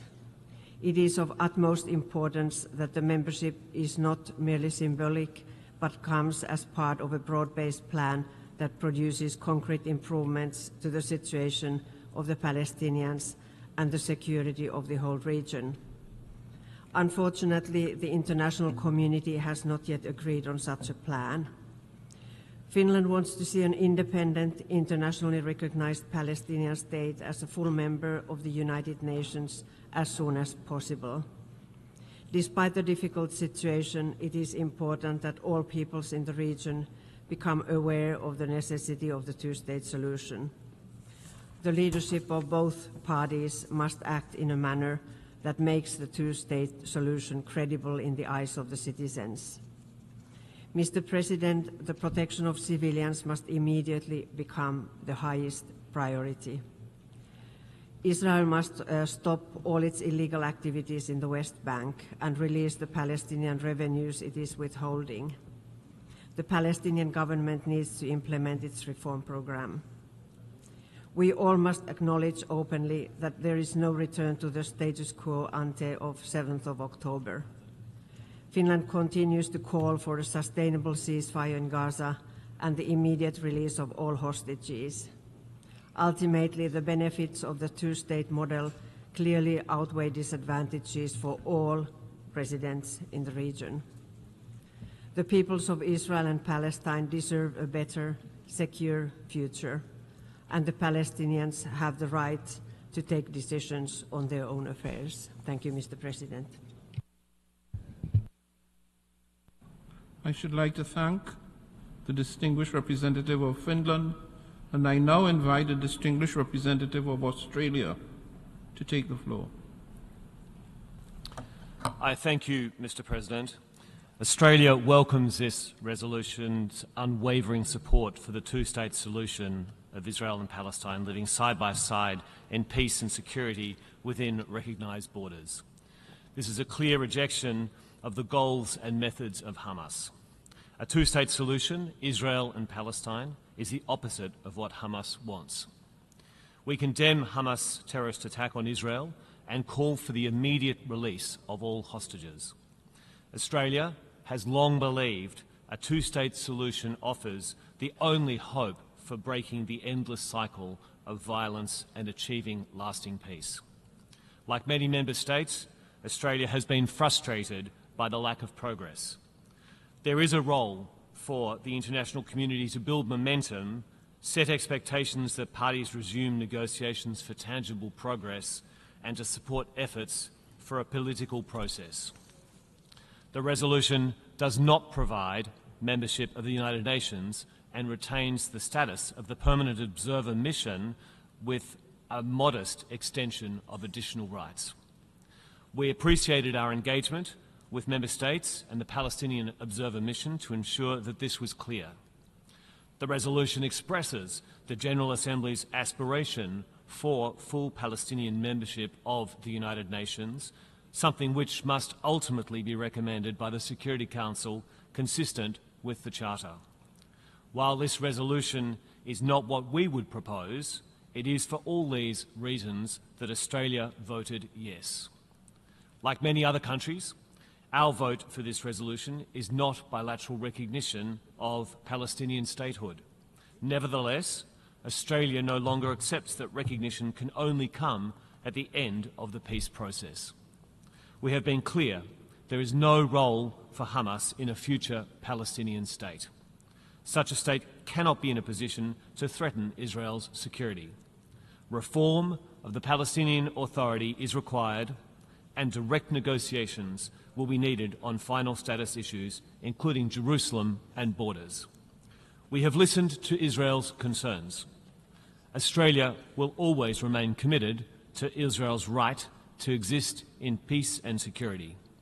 We believe a two-state solution is the only way to assure this. We know this vote won't resolve the immediate crisis. A humanitarian ceasefire in Gaza is needed urgently. The catastrophic humanitarian situation must be addressed, and Hamas must release all hostages. Thank you.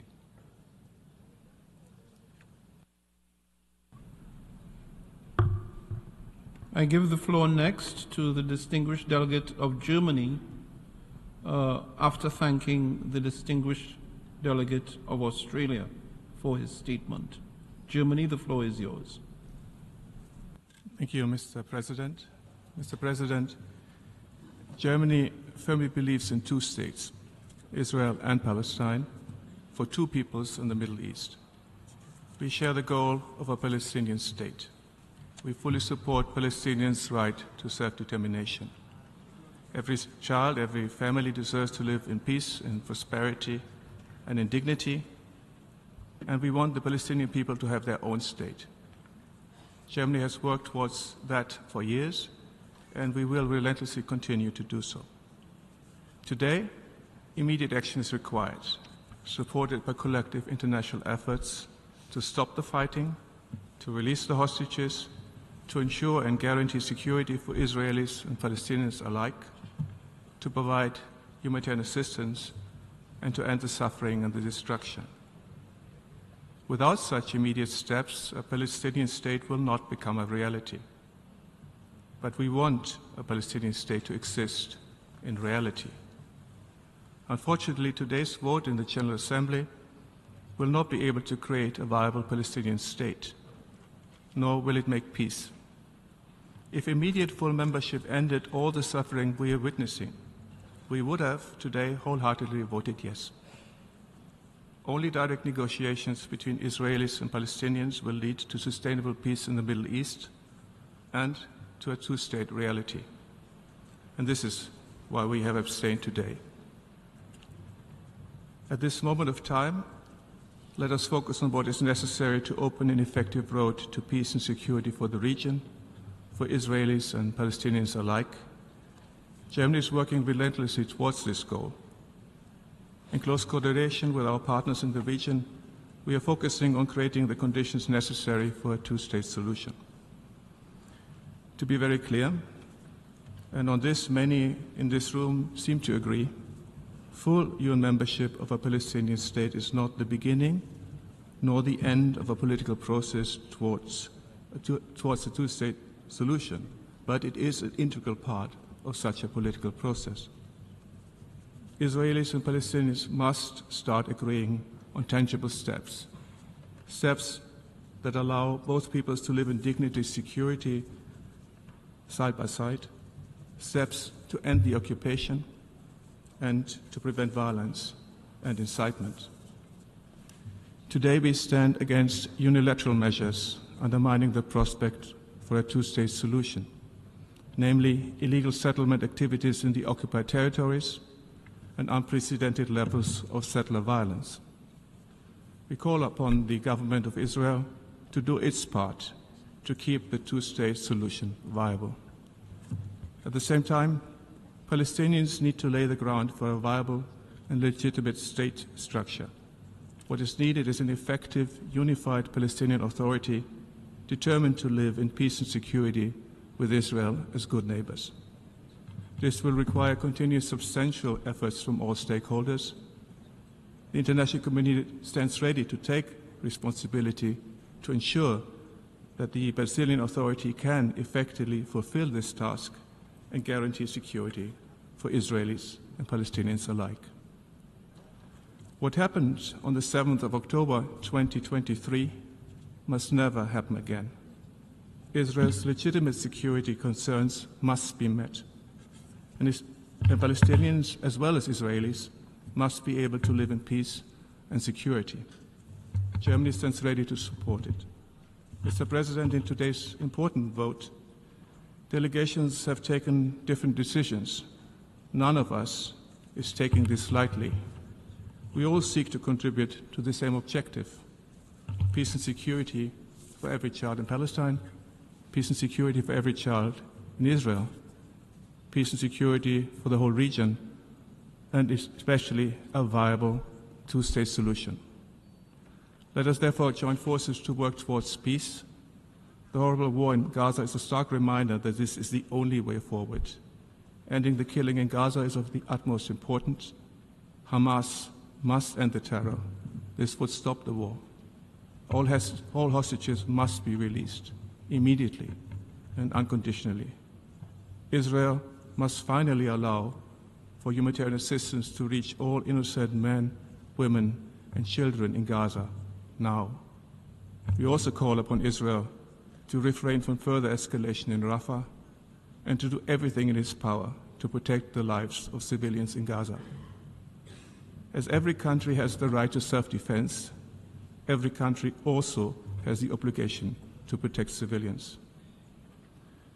We cannot wait for the day when the Palestinian people finally have their own state, not just a seat behind a name plate at the UN. This is what we are working for, and we believe we can only do this together. I thank you.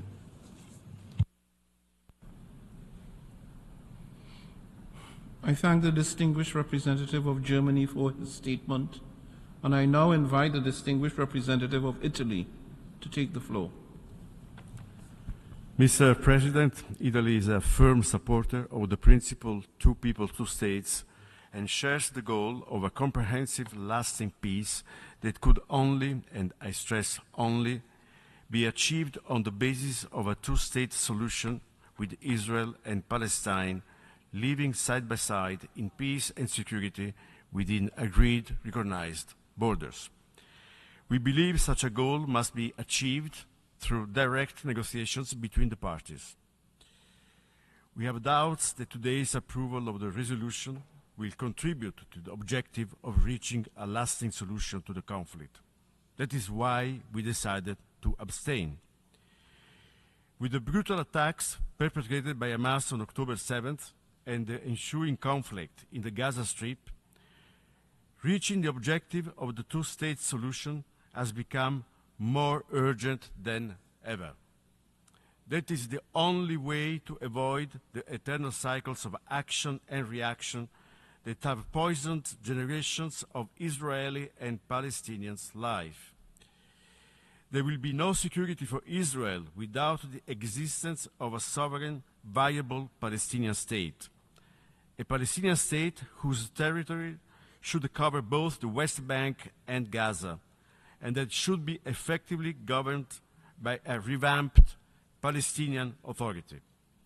The importance of restoring a political horizon in order to respond to the legitimate aspirations of the Palestinian people should guide our action in the medium term. In the short term, priority should be given to resolve the catastrophic, tragic humanitarian crisis in the Gaza Strip.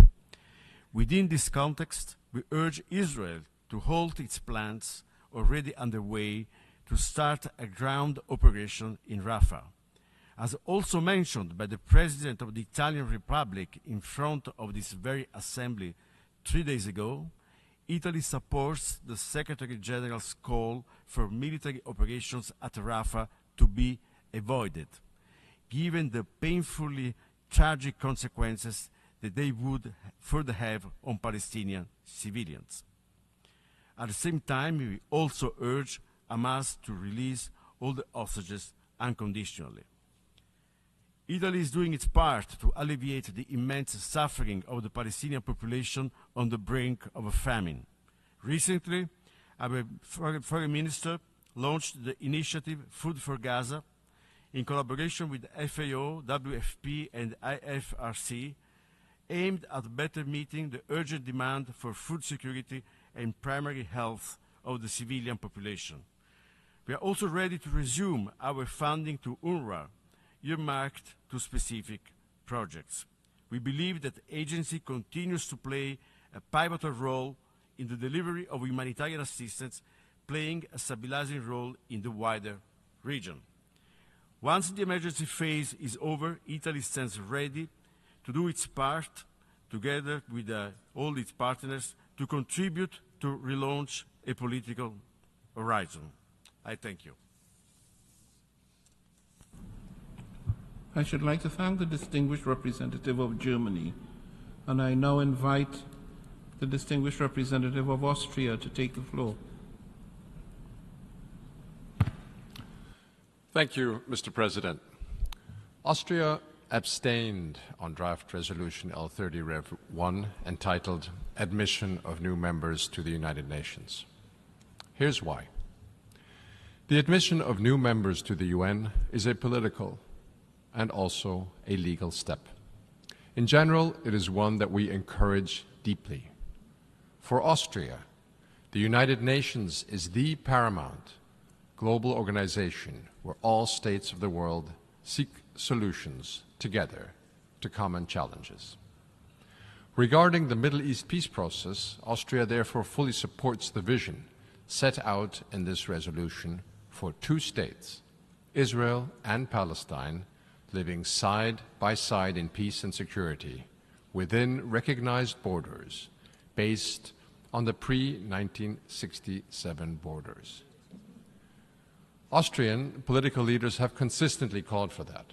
In January, Foreign Minister Schallenberg at the UN Security Council called on the international community to do more to achieve this aim by laying the foundations for a life in peace and dignity for Israelis and Palestinians alike.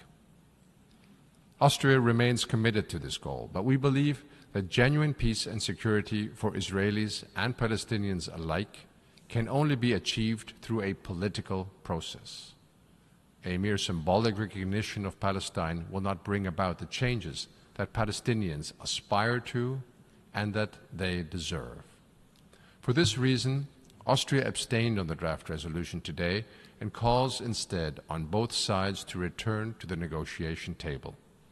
Austria stands ready to support efforts that can rebuild hope for peace and categorically rejects any unilateral attempts from any side to undermine the prospects for a two-state solution. Thank you. I should like to thank the distinguished representative of Austria, and I now invite the distinguished representative of the United Kingdom to take the floor. Thank you, President. The United Kingdom remains firmly committed to a two-state solution that guarantees security and stability for both the Israeli and the Palestinian people. As we said in the Security Council last month, we're abstaining on this resolution because we believe that the first step towards achieving this goal is resolving the immediate crisis in Gaza. The fastest way to end the conflict is to secure a deal which gets the hostages out and allows for a pause in the fighting in Gaza. We must then work together to turn that pause into a sustainable, permanent ceasefire. Setting out a horizon for a Palestinian state should be one of the vital conditions for moving from a pause in fighting to a sustainable ceasefire. Recognizing a Palestinian state including at the UN, should be part of that process. As my Foreign Secretary has said, while this shouldn't be at the start of a new process, it doesn't have to be at the very end of the process. President, we remain deeply concerned about the prospect of a major operation in Rafah. We are clear that we would not support this unless there is a very clear plan for how to protect civilians who must be safe and able to access food, water, and medical care. We have not seen that plan, so in these circumstances, we would not support a major operation in Rafah. The UK is doing all it can to reach a long-term solution to this crisis. In addition to our support for a deal which would secure a pause in the fighting and the immediate release of all hostages, we are pushing as hard as we can to get aid to Palestinian civilians, working with partners to de-escalate the situation in the region, and building momentum towards a lasting peace. The UK has offered the Palestinian Authority our support as the new Palestinian government implements much-needed reforms. An effective Palestinian Authority is vital for lasting peace and progress towards a two-state solution. And just as the PA must act, so too must Israel. This means releasing frozen funds, halting settlement expansion, and holding to account those responsible for extremist settler violence. Last week, the UK announced a second package of sanctions targeting individuals and groups directly responsible for egregious violence against Palestinian civilians. The Israeli authorities must put a stop to this. President, in conclusion, we will continue to work urgently to bring the Gaza conflict to a sustainable end as quickly as possible, and to build a credible and irreversible pathway towards a two-state solution and lasting peace. I thank you. I should like to thank the distinguished representative of the United Kingdom for her statement, and I now give to the floor the distinguished representative of Iceland. Mr. President, in 2011, Iceland and Palestine established full diplomatic relations after the Icelandic Parliament passed a resolution in support of recognizing the State of Palestine as a sovereign state. Since then, Iceland's position on Palestinian statehood has been clear. Iceland has consistently called for a two-state solution where both Israel and Palestine live side by side in peace and security and mutual recognition. Therefore, we support Palestine's full membership of the United Nations and the call for the Security Council to reconsider the matter favorably. We also call on the Council to do more to live up to its mandate and address the Middle East peace process. This is why we voted in favor of today's resolution. Mr. President, just as Iceland has consistently condemned Hamas's past indiscriminate terrorist attacks, we condemned in the strongest terms the horrific attack on Israel on October the 7th. We continue to call for the immediate and unconditional release of all hostages taken in this most fatal attack on Jews since the Holocaust. In 1947, Iceland's first permanent representative to the United Nations was instrumental in passing Resolution 181, envisioning the formation of independent Arab and Jewish states. Subsequently, Iceland supported Israel's admission to the UN in 1949. Ever since, Iceland has reiterated Israel's clear right to defend itself in line with the UN Charter and international law, including international humanitarian law. We also recognize the legitimate security concerns of Israel. Israel's right to exist is beyond debate. We can never forget the horrors of the Holocaust, which led to the creation of the State of Israel, especially now as we face extreme increase in anti-Semitism.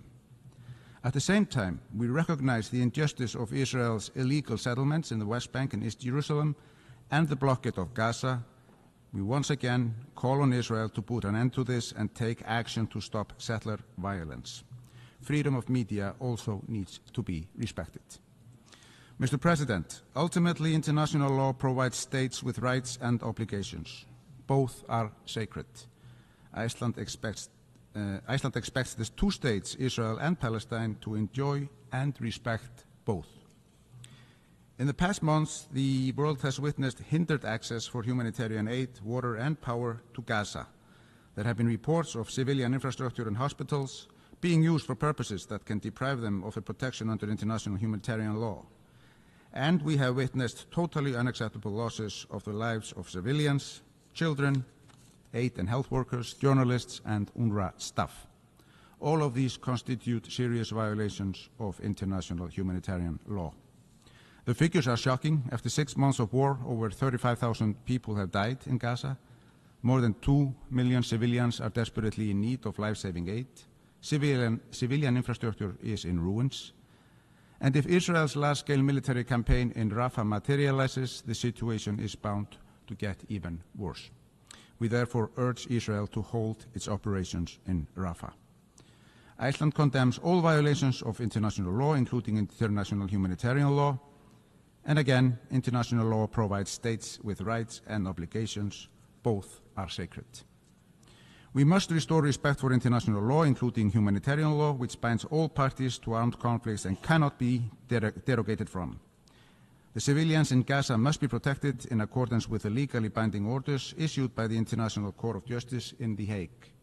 Security Council resolutions 2712, 2720, and 2748 must be implemented.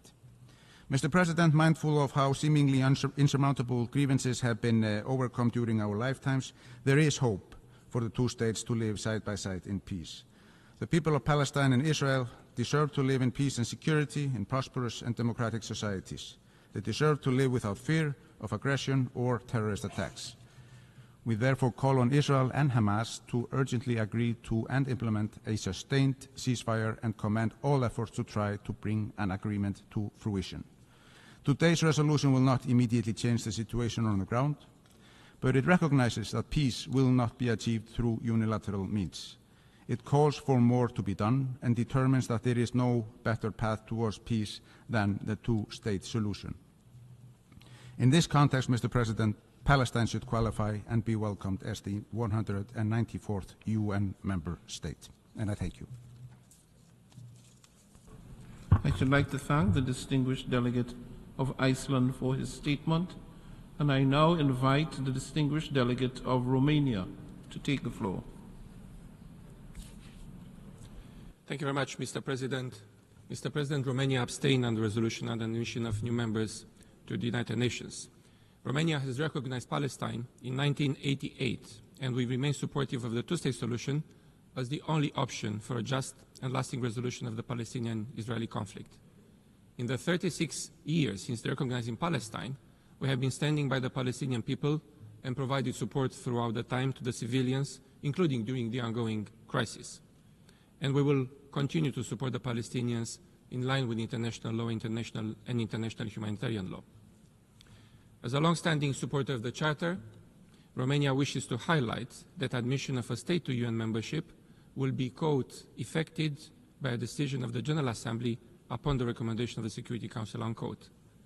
We are hence of the view that the Security Council needs to consider the matter first and reach a positive recommendation before the General Assembly can decide. We need to preserve the complementarity and sequencing of action between the General Assembly and the Security Council in line with the UN Charter.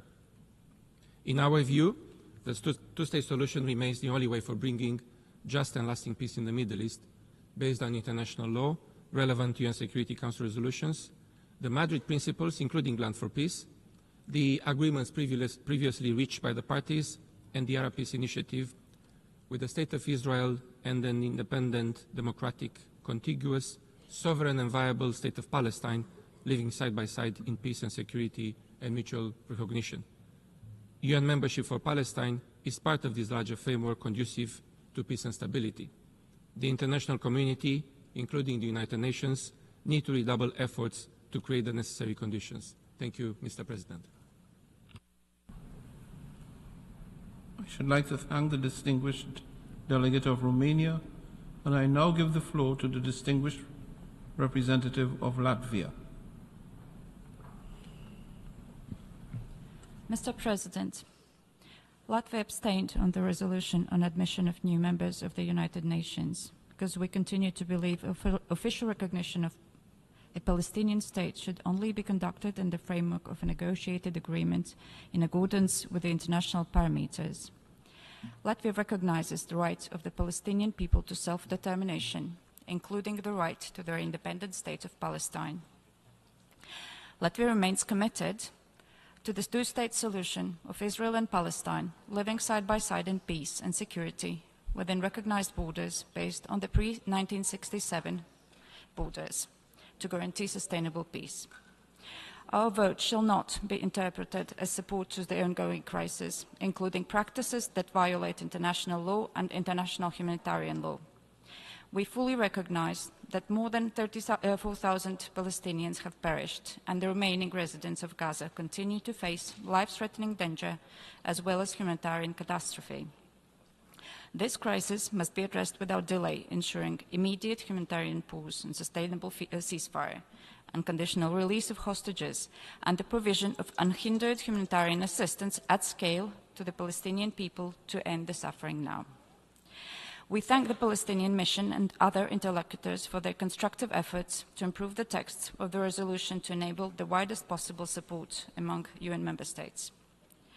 Therefore, we call on the Security Council to reconsider the matter on the UN membership of Palestine as soon as possible. To conclude, we believe that this is the time for the international community to redouble efforts towards overcoming the current crisis and reviving the Middle East peace process aimed at achieving the two-state solution. Meanwhile, it is important to enhance political and practical support to the Palestinian people and the Palestinian Authority as their official representative at the foundation of a future state of Palestine. I thank you. I thank the distinguished representative of Latvia, and I now offer the floor to the distinguished representative of Greece. Mr. President, the horrific terrorist attacks against Israel on October 7, 2023, the suffering of innocent civilians both in Israel and Gaza, as well as the wider instability in the Middle East that ensued, reminded us that the price of inaction of the international community is too high. Our positive vote today is in line with our long-standing principled position that the resolution of the Palestinian question should be mutually agreed on the basis of a two-state solution, an independent and viable Palestinian state living side by side with the State of Israel in peace and security in line with relevant UN resolutions. We strongly believe that creating a viable political horizon for the Palestinian people, while also guaranteeing Israel's security, is the best way to end violence and to combat extremist and radical ideologies. We believed that the resolution adopted today can contribute to the creation of the international political environment to achieve these goals. We would like to clarify that the vote of Greece today is without prejudice to the membership of Palestine in the United Nations in accordance with the UN Charter, as well as to its present status in our bilateral relations. I thank you. I should like to thank the distinguished representative of Greece for his statement, and I now invite the distinguished representative of Luxembourg to take the floor. Monsieur le Président, Mr. President, Luxembourg voted in favor of the resolution presented by the United Arab Emirates, by which the General Assembly is asking the Security Council to favorably consider the establishment of the State of Palestine as a member of the United Nations and confer additional rights to the State of Palestine, while it waits its admission. By voting in favor of this resolution, Luxembourg made a clear choice. We voted in favor of peace and in favor of a two-state solution. This is the only solution which can meet the security needs in the long run for Israel and the legitimate aspirations of the Palestinians to a state. We would like to thank Palestine for having strengthened the language of the resolution, thereby reaffirming the support of the General Assembly to a two-state solution with Israel and Palestine living side by side in peace and in security within recognized borders based on the pre-1967 borders. The resolution that we just adopted enjoys a broad majority and provides new impetus to all of those that are committed to peace. Our Minister of Foreign Affairs will be going to Israel and Palestine at the end of this month in order to support those efforts. We commend the work underway in the Security Council at France's initiative in order to relaunch diplomatic action in favor of a two-state solution. We hope that today's vote will bring us closer to that political horizon. In parallel to this, Luxembourg is currently working with its European partners on the issue of recognition of the State of Palestine.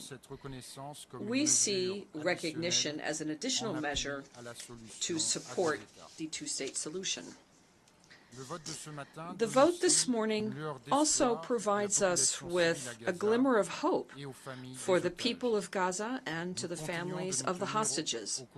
We continue to stand by the side of all victims, and we reiterate our urgent appeal for the immediate and unconditional release of all hostages and for a sustainable, lasting ceasefire with full humanitarian access. The General Assembly stated it clearly in its resolution of 12 December 2023, and we express our gratitude to Palestine for having inserted a reference to this resolution in the resolution we just adopted. Mr. President, the war in Gaza and the situation in the West Bank, marked by an ongoing policy of settlements and extreme violence of the settlers, clearly shows more than ever the need to work for a political solution to the Israeli-Palestinian conflict. Protection of civilians and the respect of international law and international humanitarian law should be guaranteed at all times and in all places. Luxembourg calls for the full implementation of resolutions 2712, 2720, and 2728 of the Security Council, and the resolutions of this Assembly and conservative measures indicated to the State of Israel by the International Court of Justice handed down on the 26th of January and in 28 March this past year. We urge the Israeli government to not launch an offensive in Rafah. As underscored by the Secretary General, another such assault would be a disaster given the incalculable number of civilian victims it would incur. Tens of thousands of civilians have been compelled to flee once again without knowing where they can go to be sure and safe. The repercussions in Rafah would be felt well beyond the Gaza Strip and occupied West Bank and in the whole region. Mr. President, Luxembourg is concerned and disturbed by the famine that is spreading throughout Gaza due to the blockade on humanitarian access. And we're shocked by the information that state that there's been a discovery of what has happened with the Nasser Hospital and Al-Shifa Hospital, the attacks of armed forces from Israel targeting civilians, schools, hospitals, United Nations facilities, and other civilian infrastructures. These attacks are intolerable, and attacks on humanitarian workers and journalists are unacceptable. Luxembourg would like to pay tribute to all the humanitarian workers, to the staff of UNRWA, the United Nations, the NGOs, and the journalists who have been killed in Gaza. Accountability should be provided for all crimes committed and justice for all victims. It is appropriate to recall here that intentionally attacking humanitarian actors and using famine as a war tactic are war crimes as set forth in the Rome Statute of the International Criminal Court. In this regard, Luxembourg condemns in the firmest terms any threat and any act of intimidation against the International Criminal Court, the prosecutor, and all of its staff. The court plays a key role in fighting impunity and in being able, and should be able to act with full independence. Combating impunity is not incompatible with the quest for a political solution. To the contrary, we are deeply convinced that justice is an ingredient which is indispensable for lasting peace in the region. And for that reason, Luxembourg joins the appeals of others for independent investigations to be conducted to shed light on all violations of international humanitarian law and human rights in Gaza and in the occupied Palestinian territories, and to shed light on the atrocities perpetrated by Hamas and other terrorist groups on the 7th of October 2023. Mr. President, at this critical moment for international peace and security and for the Middle East, Luxembourg reaffirms its full support to the Secretary General, Antonio Guterres, and the United Nations staff, who are committed unwaveringly, with courage, to come to the assistance of the peoples who are affected by the Israeli-Palestinian conflict, to put an end to the conflict, and to prevent a regional escalation of the conflict. We call upon all member states, especially Israel, to refrain from any form of reprisal, intimidation, or denigration geared to the United Nations and targeting its personnel. Thank you. I thank the distinguished representative of Luxembourg, and I now invite the distinguished representative of Bulgaria to take the floor. Thank you, Mr. President. Mr. President, Bulgaria was among the first to recognize the State of Palestine back in 1988. We have consistently supported the legitimate aspirations of the Palestinian people pertaining to their right to self-determination, and we are convinced that the Palestinian people, like all peoples, have the right to a sovereign and independent state which can participate in the multilateral system on an equal footing with all other states in line with the principles of the UN Charter and the international rules-based order. Our commitment to a just and comprehensive resolution of the Israeli-Palestinian conflict based on the two-state solution is firmer than ever. Given the current political context, the resolution just adopted should have been aimed at facilitating in its entirety the achievement of this comprehensive goal. When it comes to the annex, the resolution just adopted contains some elements which need further clarification from the point of view of procedural rules and established practice. Therefore, Bulgaria was not in a position to support the draft and abstained on it. Thank you. I thank the distinguished representative of Bulgaria, and I now invite the distinguished representative of Tunisia to take the floor. Thank you, Mr. President. Tunisia voted in favor of the draft resolution to reaffirm our support of the legitimate natural right of the State of Palestine to full membership in the United Nations, especially that Palestine meets all the requirements of this membership as stipulated in Article 4 of the UN Charter.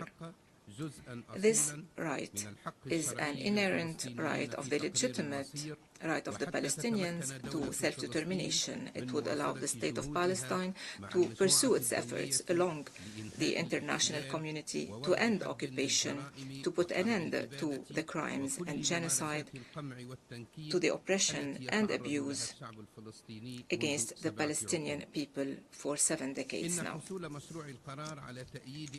The fact that the draft resolution garnered the support of more than 2/3 of the member states represents a clear message confirming the right of the Palestinian state to occupy its natural place among the wider membership. It reaffirms the need to respect the UN Charter and the principles of right, justice, and international law. Mr. President, Tunisia reaffirms its steadfast and principled support for the right of the Palestinian people to restore their legitimate, inalienable, imprescriptible rights, most notably their right to self-determination and to the establishment of their independent, fully sovereign state on all the land of Palestine with Al-Quds al-Sharif as its capital. Tunisia calls upon the international community and the Security Council once again to shoulder their historic, legal and moral responsibilities to put an end to the ongoing massacres against the Palestinian people in Gaza and in the rest of the occupied Palestinian territories, to establish the truth concerning the mass graves that were discovered, and to stop providing the occupation forces with weapons. These massacres and crimes that have crossed all the lines and which are being perpetrated by the occupation forces, which persist in abusing the Palestinian people and violating their rights amidst an ongoing international silence and a lack of accountability, owing to the special support Israel is receiving in the Security Council. This support emboldened it to ignore international law and UN resolutions.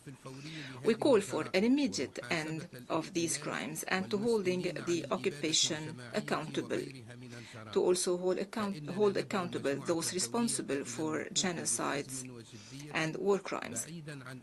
We beseech the international community to stand firmly and seriously away from any political considerations or double standards, and to prevent another crime against more than 1.5 million Palestinians that were forcibly displaced to Rafah, to allow the delivery of humanitarian assistance and all basic necessities that are denied by the occupation forces, which are using starvation as a means of warfare. In conclusion, we reaffirm that the right of the State of Palestine to full membership in the United Nations cannot be doubted, denied, or misinterpreted. It is a historic, inalienable, established right that was adopted by the overwhelming majority of the international community as one of the most important pillars of a just, comprehensive, and lasting solution to the just Palestinian cause. It will restore rights to their owners. In this context, we call upon the Security Council to reconsider favorably the full membership of the State of Palestine. This would be a first step towards justifying a situation that runs counters to the principles of right, justice, and the purposes of the United Nations. Thank you, President. I thank the distinguished representative of Tunisia, and I now give the floor to the distinguished representative of Estonia. Mr. President, Estonia voted in favor of the resolution in order to reaffirm our unwavering support to a just and comprehensive resolution of the Israeli-Palestinian conflict based on the two-state solution with the State of Israel and an independent, democratic, contiguous, sovereign and viable State of Palestine, living side by side in peace and security. We support revitalizing a political horizon and reinvigorating international efforts towards this goal.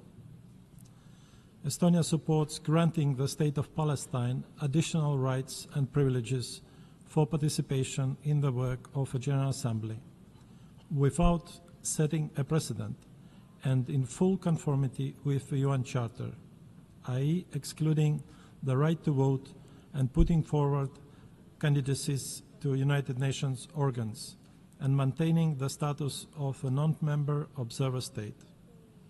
Estonia's vote in favor does not constitute bilateral recognition of a State of Palestine. I thank you.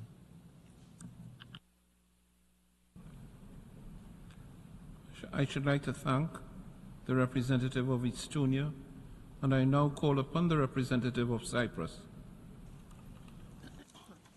Thank you, Mr. President. Mr. President, Cyprus has voted in favor of the resolution which was adopted today. At the same time, Cyprus wishes to underline that the adoption of this resolution constitutes an exceptional case and shall not establish any precedent for the future. Cyprus remains unwaveringly committed to the United Nations Charter and international law, which we all have an obligation to uphold and to protect. In this regard, we strongly call on all member states to respect and safeguard adherence to the UN Charter and the exercise of the authority and responsibilities of the UN Security Council, including concerning admission of new members to the United Nations. Cyprus has recognized the State of Palestine since 1988. The Palestinian cause for self-determination should in no way be associated with the heinous acts of the Hamas terrorist group, which does not represent the Palestinian people and which we have on numerous occasions unequivocally condemned. Cyprus remains committed to the goal of a comprehensive, lasting and sustainable peace in the form of a two-state solution as the only viable path to peace and security in the Middle East. Palestinians and Israelis have an equal right to live in safety, dignity and peace. I thank you, Mr. President. I thank the representative of Cyprus, and I now invite the representative of Slovakia to take the floor. Thank you, Mr. President. I'm taking the floor to deliver the explanation of Slovakia's vote on draft resolution L30 Rev 1. Slovakia voted in favor of this draft resolution enhancing the participation rights and privileges of the State of Palestine in the United Nations General Assembly. At the same time, we acknowledge that the way towards the membership of the State of Palestine in the United Nations is through agreements that are reached by the parties and after receiving a positive recommendation of the admission from the UN Security Council. Mr. President, my delegation has voted for this draft resolution with the understanding that the modalities foreseen in the resolution are in accordance with the rules and procedure of the United Nations General Assembly and the United Nations Charter. Our decision was guided by the desire to strengthen the cause of peace between Israelis and Palestinians and our unequivocal support for the two-state solution. I strongly emphasize here that Slovakia opposes any attempt to isolate Israel in the United Nations. Mr. President, as we have indicated on other occasions, we condemned in the most forceful way the atrocious terrorist attacks of Hamas on Israel and recognized the right of Israel to defend itself. In the same strong manner, we deplore all loss of civilian life and reiterate the importance of ensuring protection of all civilians at all times in line with international humanitarian law. The recent cycle of violence in the Middle East presents a stark reminder of the need for the resumption and acceleration of the peace process leading to a two-state solution to the Israeli-Palestinian conflict and sustainable peace in the region. We cannot return to the pre-October 7 status quo. To conclude, I want to say that we are worried about the surge in anti-Semitic and Islamophobic incidents in the world since the start of Israel-Hamas war. There is no excuse for anti-Semitism nor for anti-Muslim hatred. Thank you for your attention. I thank the delegate of Slovakia for his statement, and I now invite to the floor the delegate of Poland. Mr. President, Poland understands and has supported the Palestinian people's aspiration for self-determination and statehood for decades. We recognize the Palestinian Declaration of Independence in 1988. We also remain on the side of peace and stability in the Middle East. Both Palestinians and Israelis have lived in fear and suffering for much too long. Mr. President, our country is committed and ready to work tirelessly with the parties and regional and international partners to promote a return to a meaningful diplomatic process leading to a negotiated two-state solution built upon the internationally agreed parameters. The solution which will fulfill the aspiration of both sides. The solution where the State of Israel and independent, democratic, contiguous, sovereign and viable State of Palestine live side by side in peace and security and mutual recognition. In that context, we stress that terrorism aimed at the civilian population is never justified and cannot be tolerated under any circumstances, and that every country has the right to defend itself and its citizens against terrorism in compliance with international law. This is why Poland constantly raises these issues at the UN and all other relevant fora. However, Mr. President, we notice with great concern that the perspective of implementation of the two-state solution seems to be further than ever. Thus, we need to continue supporting Palestinian statehood in accordance with international law. We consider the General Assembly resolution on Palestine's membership in the United Nations as a right and important step in this direction. And this is why we have decided to vote in favor of the document. Mr. President, as a long-standing advocate of the principle of equal rights and self-determination of peoples, as stipulated in the UN Charter, Poland is glad that the adopted document provides additional rights and privileges to the State of Palestine. We perceive this enhanced status as the next step in Palestine's pursuit to a full UN membership in accordance with Article 4 of the UN Charter. We believe that this pursuit is an inalienable right of the Palestinian people. We also believe it is the only realistic way to bring the lasting peace and security that both Palestinians and Israelis fully deserve. And I thank you. I thank the distinguished representative of Poland for his statement, and I now offer the floor to the distinguished representative of Liechtenstein. Thank you, Mr. President. I'm delivering this explanation of vote after the vote on draft resolution A/ES10/L30. Mr. President, we meet today as a result of the veto cast in the Security Council of Palestine's application for UN membership. We were also invited to express ourselves on the issue, in so doing putting on record the position of the membership, including by recommending to the Council to reconsider the matter favorably. As a small state with a strong multilateral perspective, Liechtenstein fully appreciates Palestine's desire to take its place amongst the member states of this assembly. We have worked on equal footing with the State of Palestine in the framework of many essential multilateral treaties, from the Geneva Conventions to the Rome Statute of the International Criminal Court. We also appreciate this opportunity for members of the organization to make our positions clear, as has been the case in previous applications for membership that were subject to the veto. Membership is the question on which the veto has been most frequently cast in the history of the United Nations, while it has thankfully been long years since the veto we are discussing today. As is well known, as the lead proponent of the veto initiative, we have advocated regularly for the General Assembly to take its own action when responding to a veto in the Security Council. Constitutionally, the only course of action for the Assembly is indeed the invitation to the Council to look at the application again in light of the stated will of the membership as a whole. Mr. President, I wish to reiterate Liechtenstein's support for the two-state solution as a prerequisite for peace in the entire Middle East region, in line with the relevant resolutions of the Security Council and General Assembly. It was our clear expectation at the time Palestine became a non-member observer state of the General Assembly in 2012 that this decision was made on the understanding that Palestine fulfilled the basic criteria for statehood under international law.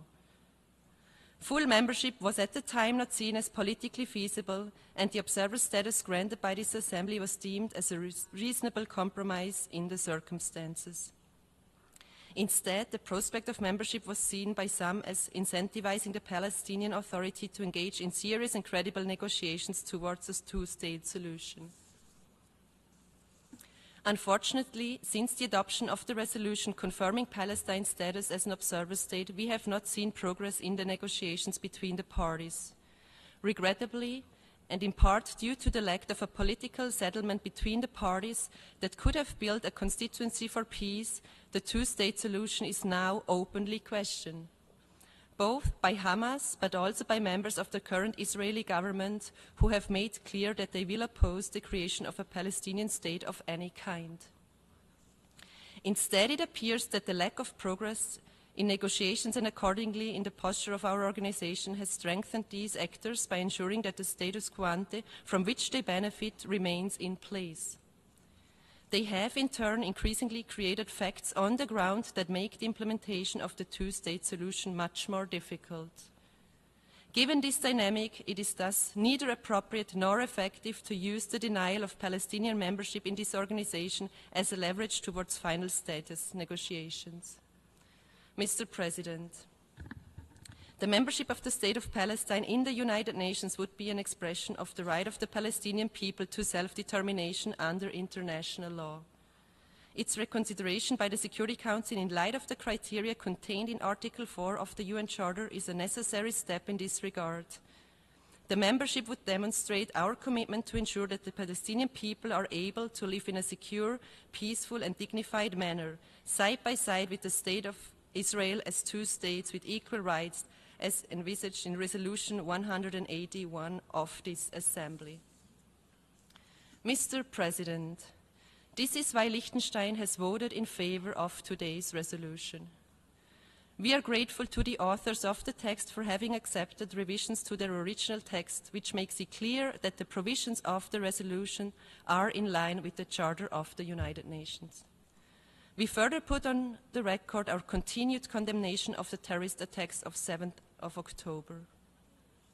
Today, this Assembly has made an unequivocal statement in support of the two-state solution. I thank you.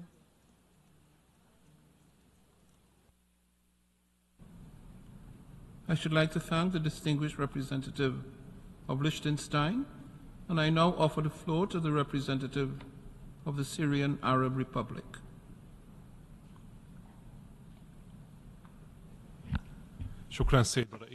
I thank you, Mr. President.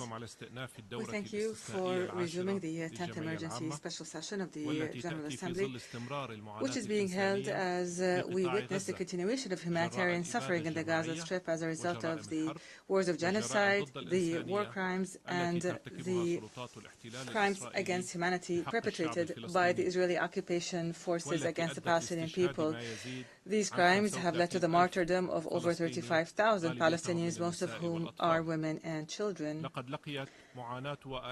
The pain and suffering of the Palestinian people under the yoke of occupation have been met with widespread international solidarity and were accompanied by strong demands to put an end to the genocide being perpetrated by Israel and to give the Palestinians their legitimate rights as affirmed by the principles of this organization and relevant resolutions. My country, Syria, voted, along with over 140 states, in favor of the resolution just adopted by the General Assembly to ask the Security Council to favorably reconsider Palestine's application for full membership in the United Nations in a manner that would support this membership and would do justice to the Palestinian people who are suffering under the occupation. Mr. President, granting Palestine full membership in the United Nations is an entrenchment of the principles of international law and the principles of the United Nations. It is an achievement of rights and a recognition of an inherent and inalienable right of the Palestinian people. And the fact that the majority of member states voted a few minutes ago in favor of this resolution clearly shows their call for lifting the oppression that the Palestinian people have been subject to for almost 8 decades.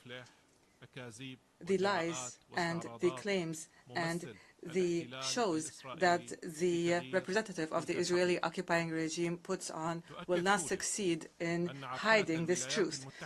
Syria confirms that the fact that the United States and some of its allies attempt to stop the establishment of a sovereign Palestinian state on Palestinian soil and their use of the veto last time against granting Palestine membership will only contribute to prolonging the lack of security and stability that was created by the Israeli occupation of the lands of several Arab states in Palestine, Syria, and Lebanon.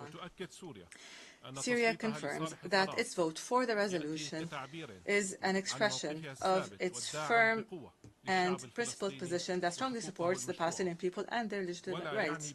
And this in no way means a recognition of Israel or removing its attribution as an occupier.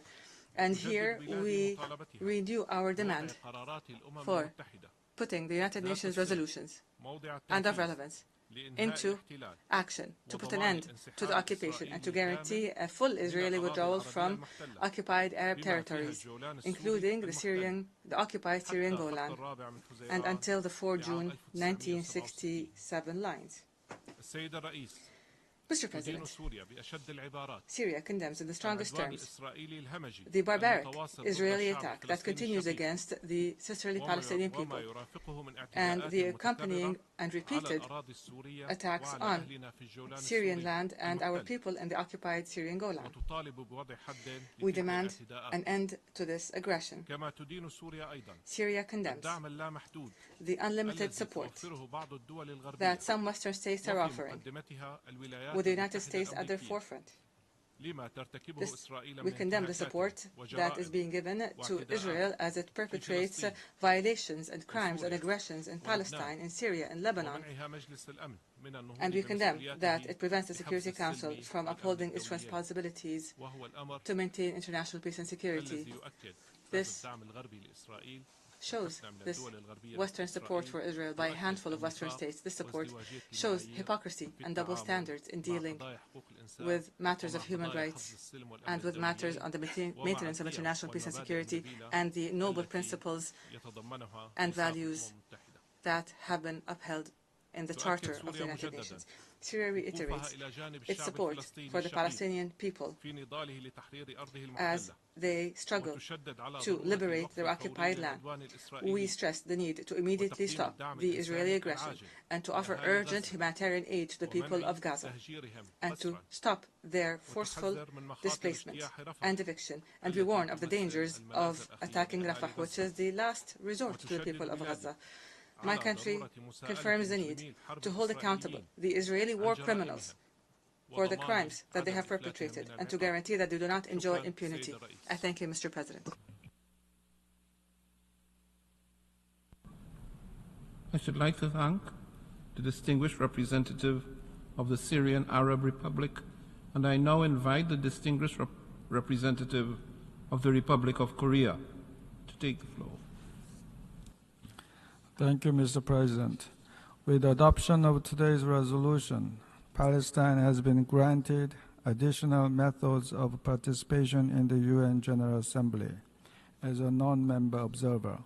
The Republic of Korea voted in favor of the resolution proposed by the Arab group, hoping that Palestine's enhanced participation in the UN General Assembly will be another step towards the realization of the two-state solution.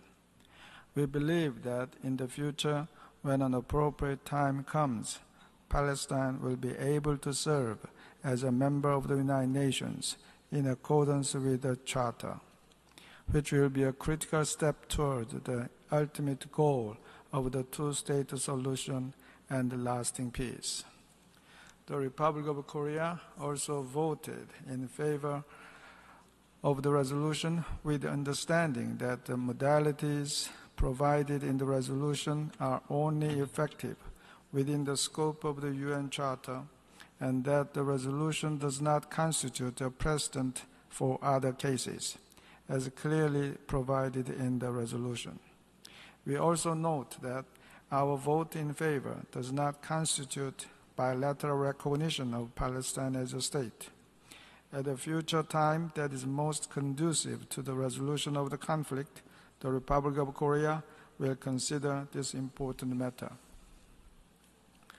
Mr. President, more than 7 months has passed since the outbreak of the current situation, triggered by the horrendous terrorist attacks by Hamas against Israeli civilians.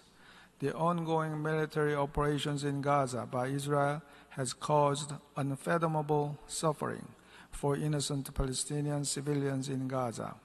And now we are standing at a critical juncture that could either lead to a deal for a vital ceasefire and the release of hostages, or a massive and bloody ground operation in Rafah, where 1.4 million people are packed with despair and fear.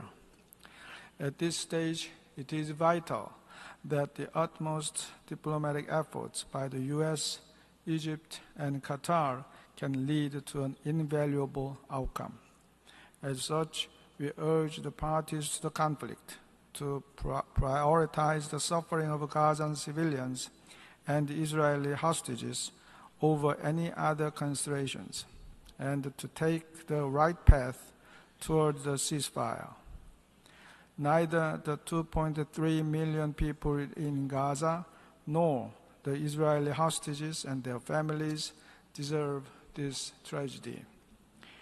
Mr. President, with the adoption of today's resolution, we hope that Palestine can play a bigger role in contributing to securing peace and stability in the Middle East, and that this resolution will expedite long overdue negotiations between the parties toward the common and much anticipated goal of the two-state solution and peace, security, and dignity for all.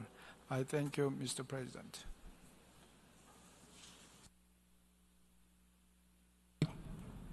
I should like to thank the distinguished representative of the Republic of Korea. We have heard the last... I now offer the floor to the distinguished representative of Switzerland. Merci, Monsieur le Président. Thank you, President. Switzerland abstained on this draft resolution in line with its position on the 18th of April at the Security Council on the resolution proposing the admission of Palestine as a full member state of the United Nations. We felt that, in view of the great instability prevailing in the region, this stage was not conducive to improving the situation.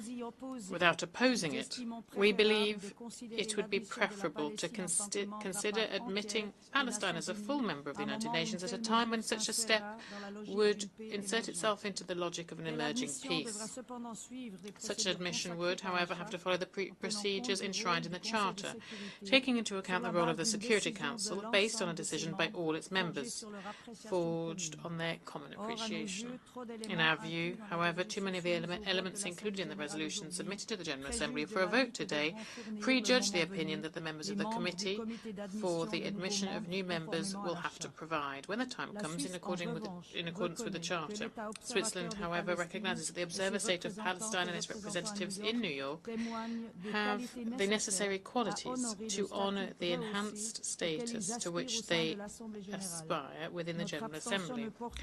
Our abstention does not apply to the prerogatives described in the annex to this resolution.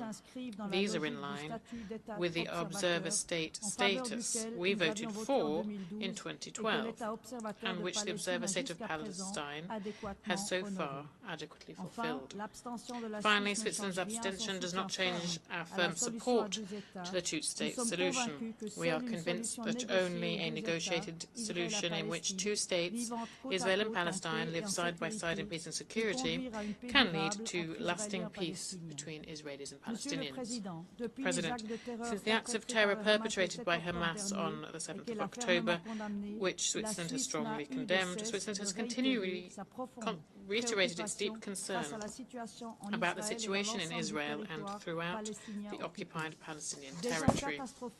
Already catastrophic for the civilian population, the situation is likely to worsen tragically in the event of a major Israeli military offensive at Rafah. Such a prospect is unacceptable, and Switzerland reaffirms its opposition to such an operation. Humanitarians are far too often targets of violence and hostilities. Attacks such as the one on UNRWA premises in East Jerusalem are unacceptable. Humanitarians must be able to do their work in complete safety. Humanitarian relief personnel and property used for humanitarian relief operations must be respected and protected at all times. It is essential for the parties to implement the binding resolutions adopted by the Security Council, as resolutions 2712, 2720, 2728 and 2334 also reiterate.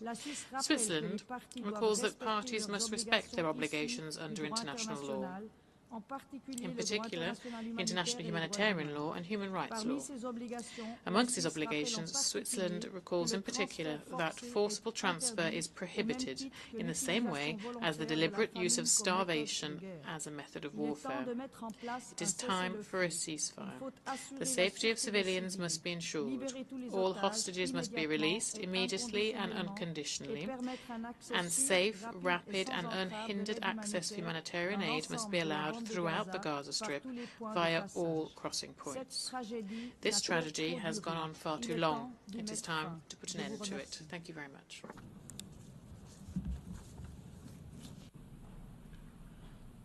I should like to thank the distinguished representative of Switzerland for his statement.